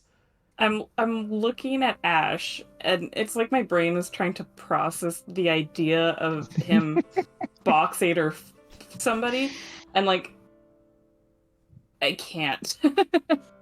It's like So Fenris is gonna blink, blink at you, and almost like the same blank stare as he turns back towards Ash as they're just boxing in the corner. So this arena, right?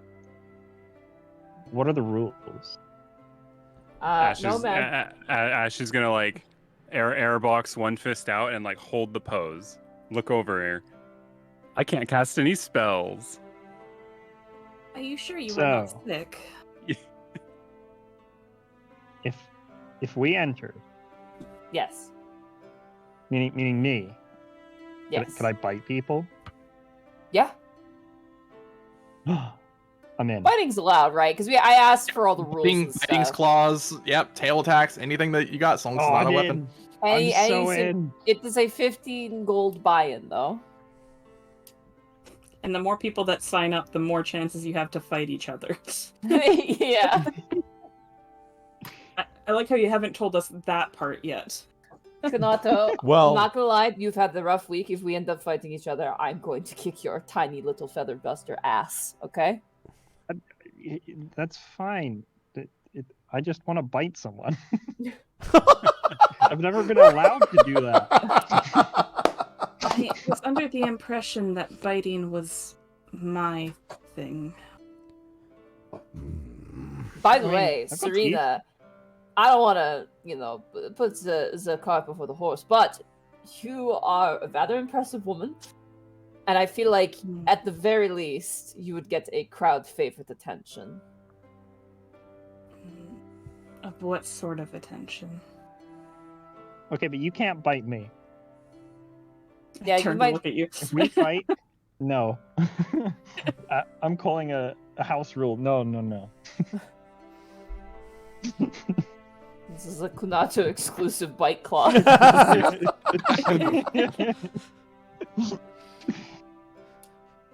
I'm just saying you've got, a presence to you, Serena. presence, you say? People are into it. She just looks at you. I Looks down at you. I look behind myself and look up towards you, and then I like cover my chest, like, stop looking at me. I don't like this. It makes me feel weird. I am kind of tired, so I might have to sign up tomorrow.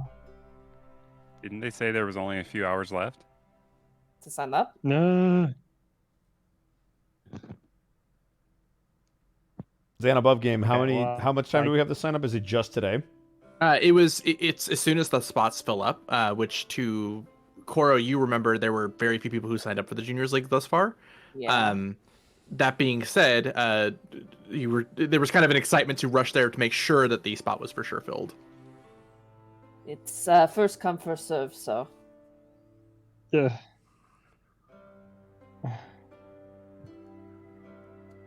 How far is it?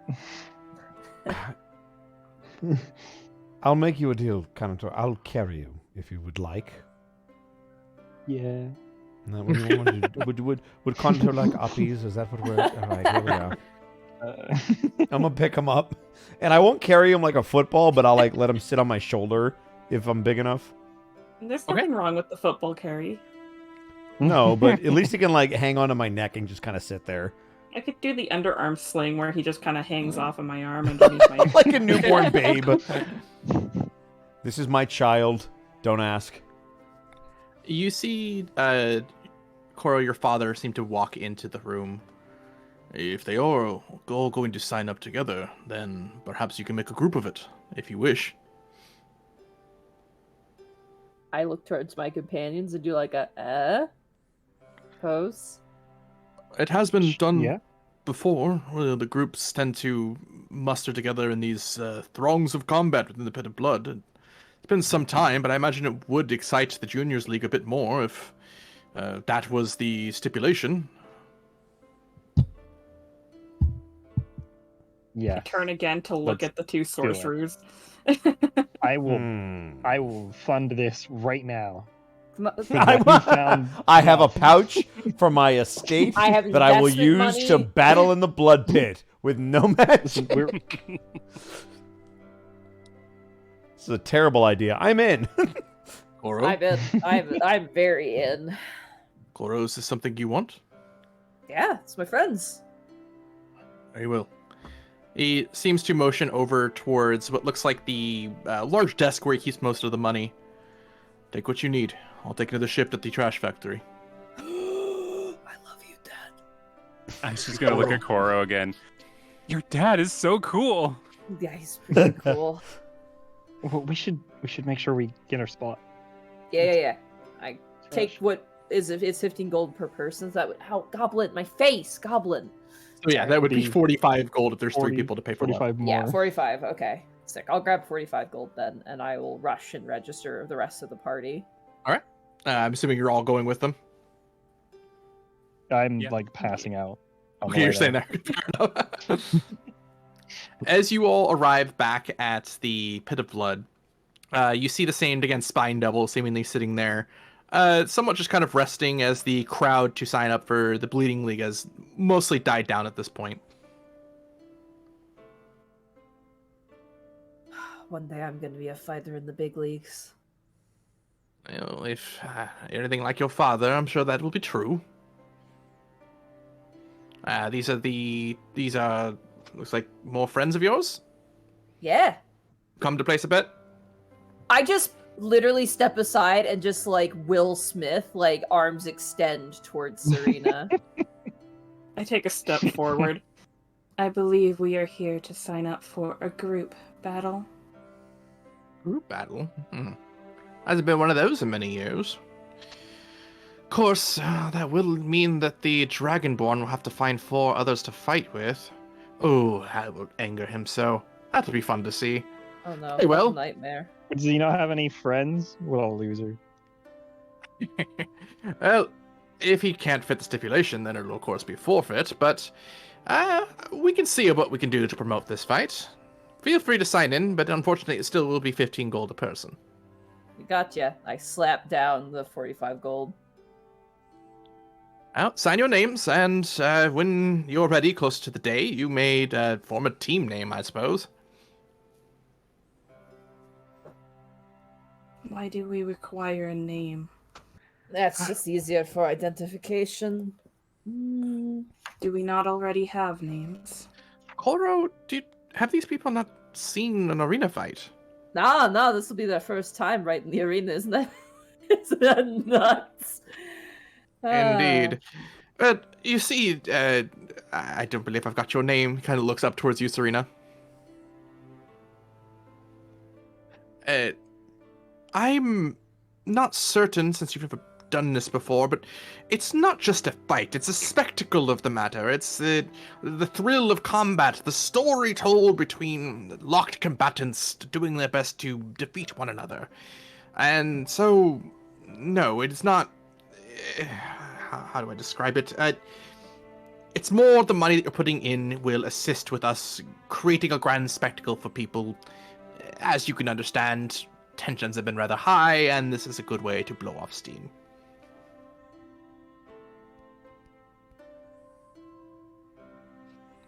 But, another matter. When you are ready, please sign your names individually, and when I may get approval to promote the fight to be a 5-person on 5-person scrum, then we can move forward closer to the day. I have a group name idea. I also have a suggestion if you're open to it, but I'm curious. Koro, you're the expert here. How about Stalwart Souls?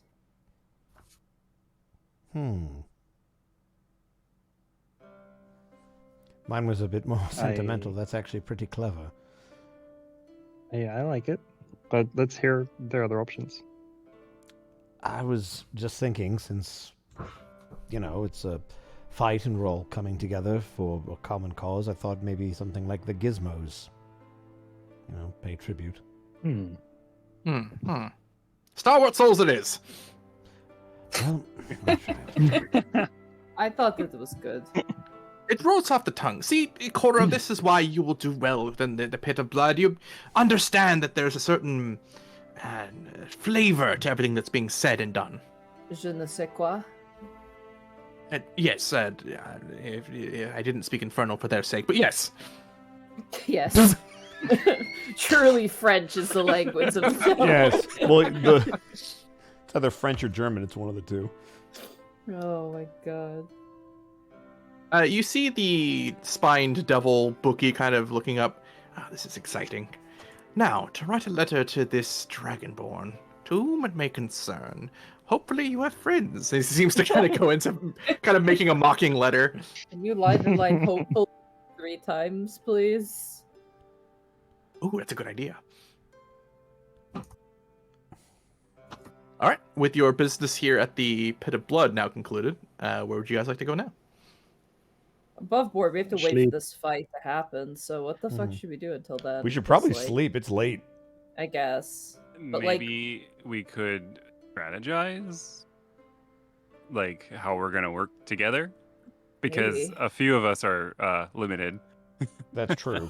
Doubt you will gain many muscles in the time before the fight. Koro, you know that... Unless it looks at fucking protein powder. Koro, you've seen 2 challenges to Portmaster Kurnesh's title before. Usually the fights are kind of postponed on a day until the Portmaster is ready to go. And with some of the strange happenings around Cold Rock, that's might be why they're apprehensive to give it a date quite yet. Yeah. How long on average would you say we have to wait usually? Typically when the flyer is announced, it's gonna be within the week, usually. Oh, it's gonna be within a week, okay. I'm just trying to think what we should do while we wait for things to happen, but I guess we could just train. You can see, or you recall seeing your father's kind of excitement at saying this is what you wanted, as you're certain he's got a few things cooked up back in the dojo. Training montage, let's go! Heck yeah.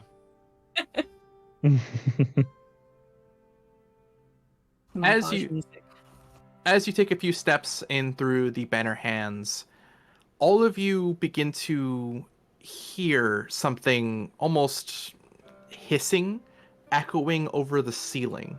Everyone, please give me perceptions. Ooh.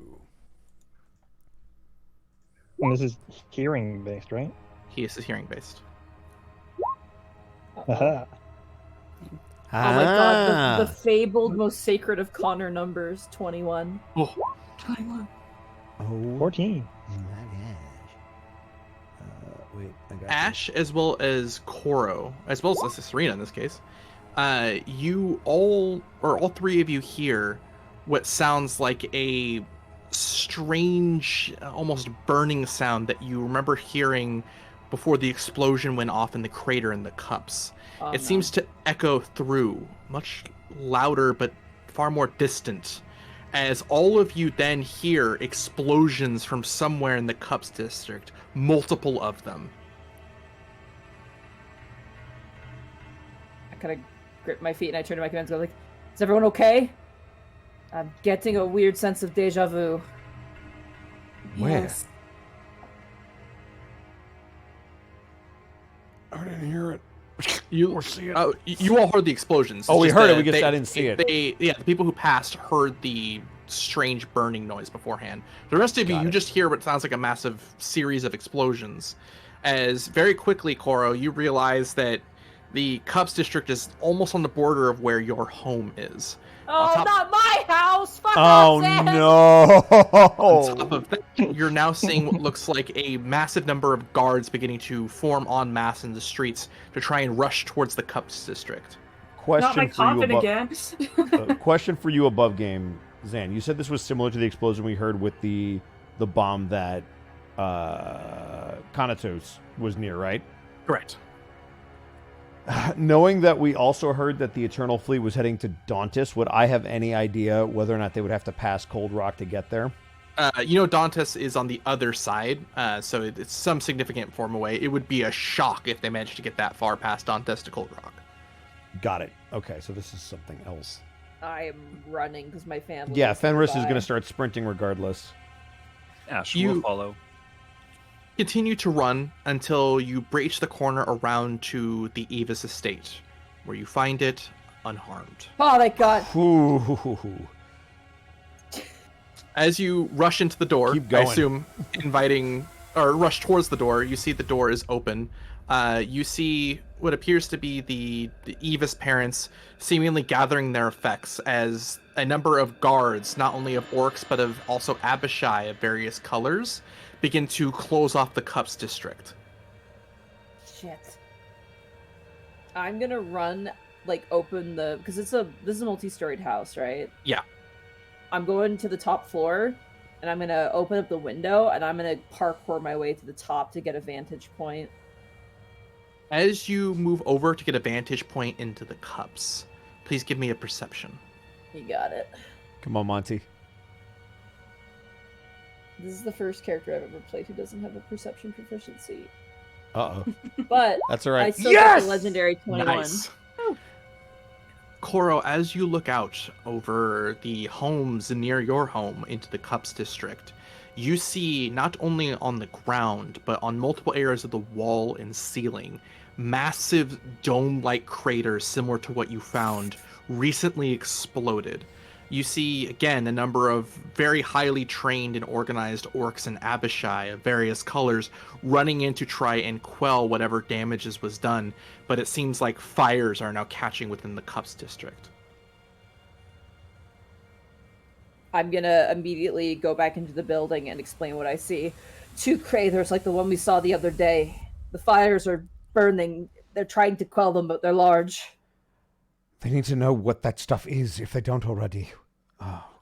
The sigils overhead begin to chime a strange tune as you see the massive ceilings magic seems to quell into a 2-dimensional image over the dome. Oh, That shit. of the Master of Magics, Amor. People of Cold Rock, I am here to speak to you to try and give you an update as to what is happening. Please, for the sake of your safety, stay indoors. The militia shall remain on standby and medics ready for emergency deployment. But for now, the situation is being contained. Hopefully, things will not come to the point where we need to deploy the militia, but you must be on standby until morning.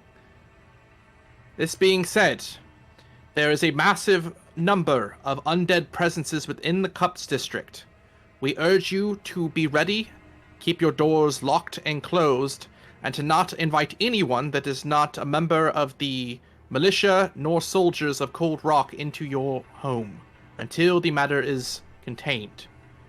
If it is not contained by Sigil Rising, Cold Rock will be filled with radiant vapors of holy water and energy. Hopefully that will quell it until then. This has been Amor, Master of Magics, urging you to remain indoors and remain calm, as the sigil then cuts out.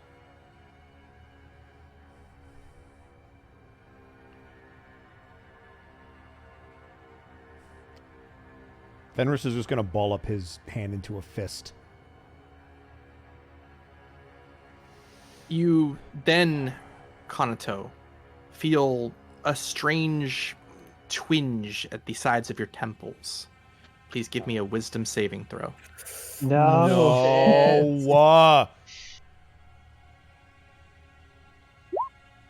Let's go! Oh! He learned. You feel yourself taking a few steps almost compulsively towards the door, or at least your body wanting to do that, but you manage to push the effect away. But as you do, a strange, cold feeling overtakes your spine as you seem to lose all control and sight of that left eye. Ash, you look down and see Kanato. Good. Can I try and reach my hands up and cover it? Sure, but as you do, you notice Kanato somewhat struggling, as all of you then hear a heavy knock at the door. Fenris is going to walk up towards the door but not open it. I'm going to flank it as well on the other side. Is there a peephole or a window near There it? is a peephole. There's also a window near the side for you to look outside. I would like to see who is at the door. As you look towards the door, Kanato, you feel the effect immediately fade. You then see outside the door what appears to be a familiar-looking bartender named Zorp. He seems to be standing outside holding his hat kind of in front of him, looking quite scared. Let the man in. Is it He said really not to let him? anyone But in. is it wait, is it really him though? Actually, That's what I'm saying. So Fenris is going to say in game. They said not to let anyone in that's not part of our household. Take it from me. It is wise not to invite those in whom you do not know. And even more so if you do know them. Am I able to talk? Or Yeah, am I just absolutely. fighting my own? Whatever effect that Okay. was seems to have faded away. I don't know what happened, guys, but I just had another flash of the dome area. I don't know how, but I think I managed to fight off whatever it was, but I feel like I couldn't see for a second. Do I remember that they specifically mentioned that there could be either scrying magic or something else that is related to that's lingering? You did hear them say that, yes. Okay. Question for you, Kanato. When did you stop feeling the sensation? Just a moment, I guess, before the knock. Fenris is going to glare at the door. I don't like this. Who's there? It's a Zorp, sir. What can we do for you, Zorp? I needed to speak to Kanato. He's here. What do you need? There was somebody looking for them at the bar. Showed up about 20-30 minutes ago. Does this person have a name? Give me an insight. Oh, boy. Would Koro also be able to roll this anyone since do they're at the this? door with me? Anyone who wants to go near the door and or window who could see the figure may do this. Okay. 17. Should I insight as well, do you think? That's up to you. Yeah, I'm- you're right I'm there cra- with me. I think it would make I'm right sense there for you to with do you, it. yeah. And it's your house, so yeah. Plus, I'm proficient. I would hope so. 19. Let's go. Tag team. As you look down, Fenris, you are certain that this person is not lying to you. They look scared. Koro, you can tell, given that the way the light and the sigils are working, that this is no illusion nor polymorph. This seems to be Zorp himself. The real deal. Okay. The figure, he didn't give a name. At least I think it was hard to tell. But they were talking to me through some form of fish that they were carrying, I think.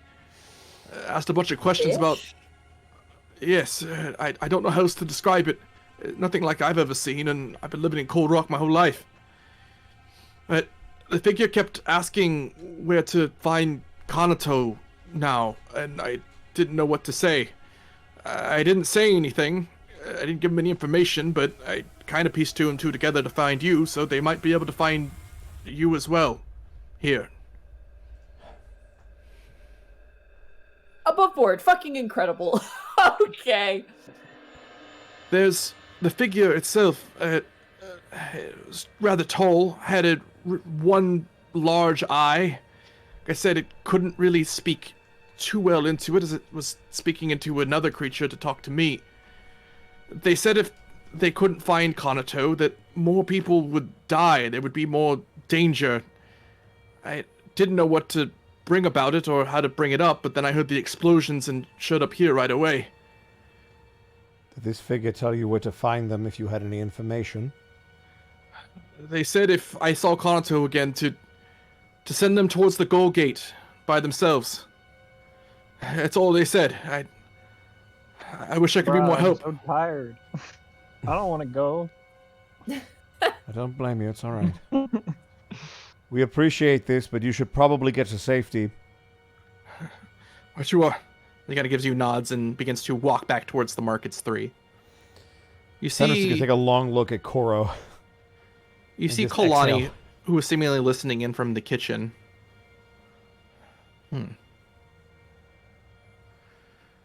Well, this obviously sounds like a trap, but given that there were explosions not too far from our house, what choice do we have but to investigate?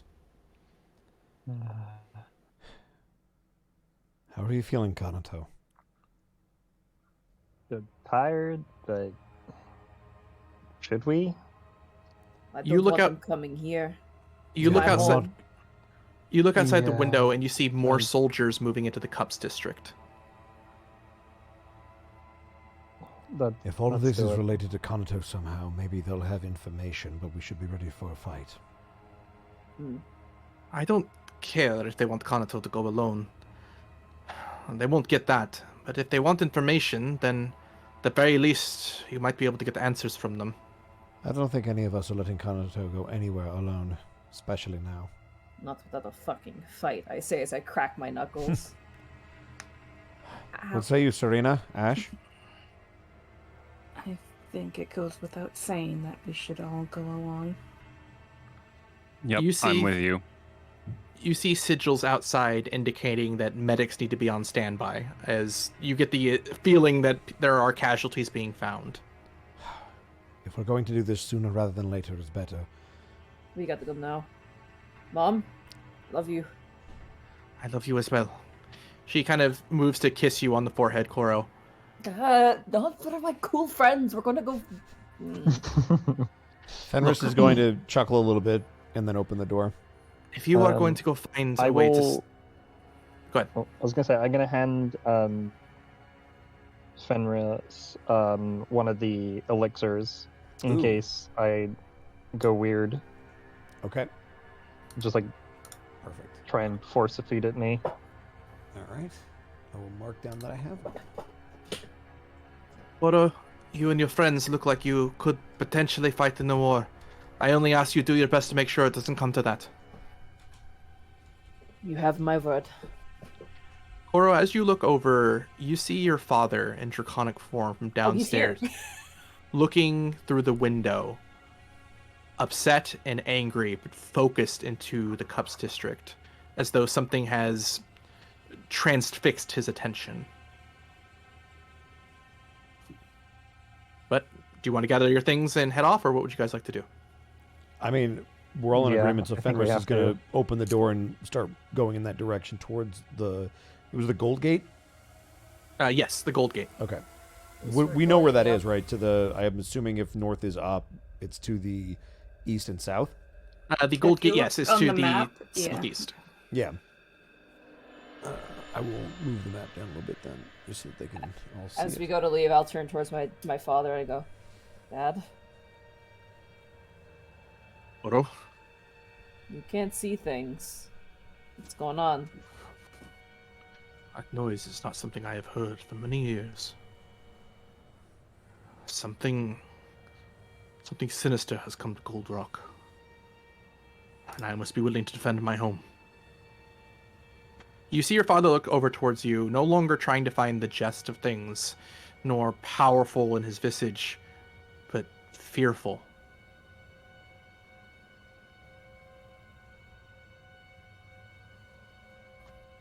I'm gonna give him like a knowing nod. I'll be back. He gives you a nod as well, seemingly going back to looking towards the window as though he's trying to sniff something towards the Cups district. Kind of make my way out, and my companions are trying to go, don't let anything happen to Mom.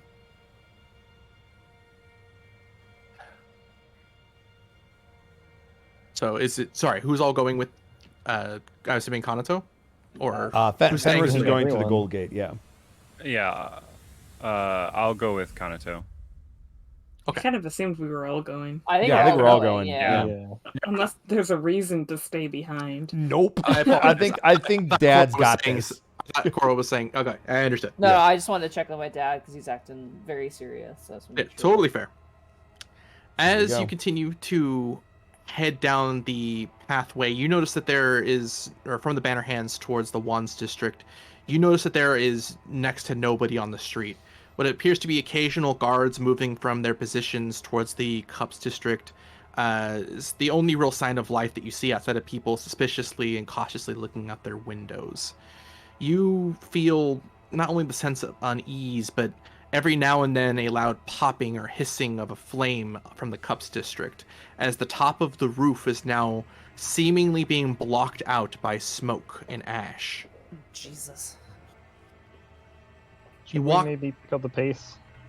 You huff Mhm. and puff past the stairs in the Temple of Morden as you see the Temple of Nerul, what looks like a number of people who would normally take care of and toll the dead, now gathered en masse for what appears to be getting ready to receive a number of dead for the graveyards. Past them, you enter into the Wands district, a incredibly wealthy Korshani community of their culture gathered within the starlight and shine of the Korshani people, now far more uneased and uncertain. You see what looks like a massive amount of orcish graffiti and symbols of Grumsh over elven signs, as there doesn't seem to be a single Korshani within sight. But as you move past the Money District, all of you see what looks like a large opening towards the Gold Gate. As Serena, you notice what looks like the sunlight, the actual sunlight from outside, seems to be on the opposite side of Cold Rock, giving just enough dim light to show the area ahead, but not to burn you, Serena. I am uneasy as we approach. My head is on a swivel this entire time. As can you go look first. out, you see the void of space, and at the end of the Gold Gates, a number of huge ships. Instead of sails that you would expect to see on the high seas, in place of those masses are large trees, these trees of life that allow these sailing ships to vessel through the stars and keep the crew alive. But you do not see people going about their business of repairing and assisting or getting cargo. Instead, they seem to be locked in their stay, as you find the road remarkably empty. Until finally, you all see what appears to be a strange, lengthy lanky and tall creature in the center of this crowdless road near the Gold Gate. Before you, head on a swivel as you are, Koro, and the rest of you, you see a lone figure cloaked as they hold what appears to be a plump, bluish squid in front of them and pointing it towards the group. The squid itself seems to have two strange errant eye stalks with a large mouth on top of its body that seems to be gasping constantly for air. Everyone please roll sanity saves. Oh shit. Boy. I don't like it. I don't like it. 19. I have to manually roll 11. this. Another 11. Yeah, I definitely don't like it. Yeah. Look at those sanities. It's 1, 1, 0, 0. Alright. Sanity save? Yep. Mm-hmm. Okay. Mine's gonna be +2. Oh, soft 20. Nice. All right. Serena and Fenris, you have explored, either by your volition or not, the various reaches of the void, and you recognize this aberration for what its name is, a flump. The small squid-like creature's eyes kind of roll forward to try and look towards you, as you see holding the creature is a taloned grip of something else entirely. A monstrous 7-foot-tall creature with terrible talons and a single hideous eye on its face. This singular eye looks almost as though it is rotting in place, as it seems to also look through you rather than at you. Serena and Fenris, you recognize this from the stories of far travelers as an aberration called a Nothic. Nothic. You then see the flump kind of raised up towards you from this Nothic creature, as its mouth seems to move as though it's talking, but you do not hear anything audible. Instead, you hear, all of you, a voice in your head. "Ah, Princess, you arrived!" The Nothic then seems to chant something in a language your group doesn't understand, or at least seem to, as the flump looks back towards its master in confusion. "Captured her? Alive? Kill?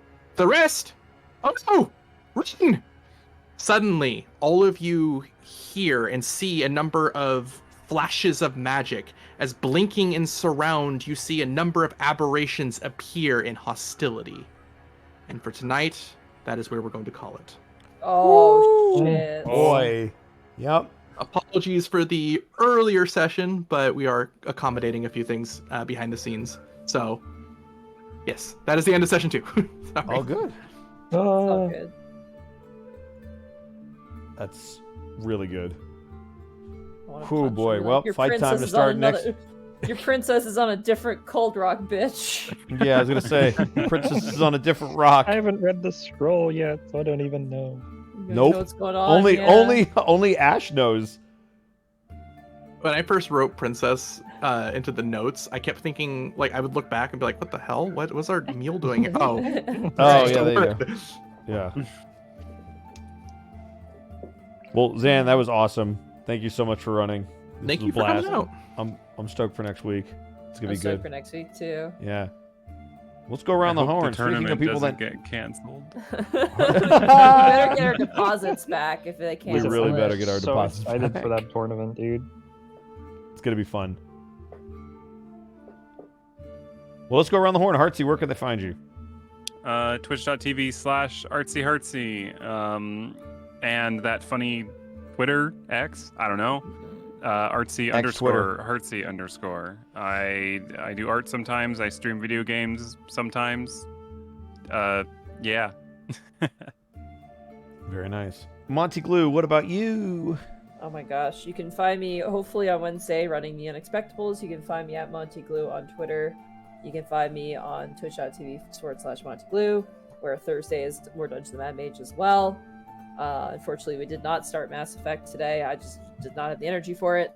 And then on Friday is supposed to be Final Fantasy, but again, I have not been feeling well. You can catch all my VODs on YouTube.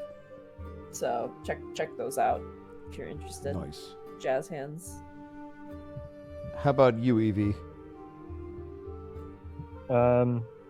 Twitch.tv, Level 1 EV. No streams this week on holiday. But I'll still be On around for Mad Mage on Thursday holiday. if that happens. But don't push yourself, Monty. Yeah. That's about it for now. And Shay, what about you?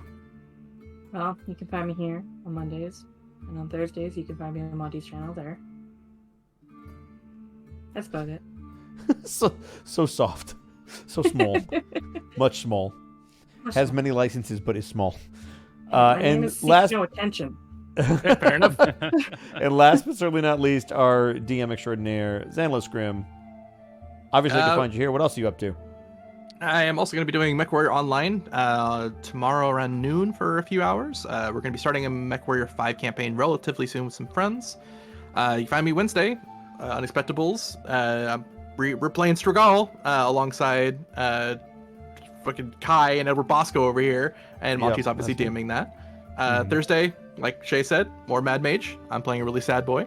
And aside from that, be back here on Monday again. I can't wait. And- It's going to be a fun fight. Real quick, let me see if I can actually do this properly. Oh. We have our first bit of fan art. Hey! We Yo. have fan art. I don't know if it came up for the stream, but I haven't seen it posted yet. okay. Let me see. That one. You got to drop a link in the chat, and we'll see what happens. Oh, sorry, I put it on the handouts for you guys. in Oh! the chat. Let me go take a peek. Oh, check this out. Oh wow, it's my mom and my dad. God, they're Oh so my cool. goodness, parents! Oh my god, look at them. That We is have So parents. cool. by NK Draws. That's amazing. I love Why are it. they so Hey, there it is. talented? Dude, Nick, you are Looks disgustingly so good as good. ever. God, the horns. That's so good. That's incredible. That looks so fucking cool. I'm gonna hide the portraits for a second so that everybody can see the amazing art. They This are is the insane. definition of a power couple, dude. They sure are. That's really good. Wow. Also, great work on the eyes. Well, eye. Yeah, the NK Draws is insane. That was also crazy That's nuts. fast. He too. probably sketched that in like 5 minutes during the session. Dude, how do people draw that fast? I don't I understand. don't understand. I don't know. Ask Citric or Bracky. I don't get it. Evie's muted, but in Discord he says, that's awesome. Aw, That looks really good. that's so good. So we Who need to do we find wanna somebody to raid, and I have a Yeah. suggestion. Who? So I see that Colonel Chiru is streaming, and I know that they are streaming Danganronpa, which means that they have Arcov with them. So, Ooh. you know, if we Who's want to raid the that? good boy and, you know, some dork. Who the hell is Arkoff? I've never heard I of don't him know. before. But yeah. Monty's like, I haven't heard that name in 45 years. Yeah, I would never. All right, well, we will send you out there then. Let them know we said hello. What should our I raid will message send be? you the name real quick. Uh-oh. That's how you spell it in case you don't have it. That's the raid message. Just uh-oh. Yeah. Uh-oh. To be fair, we just got jumped by like 500 guys or something. True. Yeah. I'm wondering if I what? can turn that blue thing into calamari. Ooh, good call. You know what? Good call. Good call. Yeah, raid message should absolutely be Arcov is a cute nerd. You know what? Heck you, eats your translator. All right, you heard it here. Arcov is a cute nerd. That's our raid message. It's true. Aside from that, I will probably be posting the VOD tomorrow, and we will see you guys next week. Bye, guys.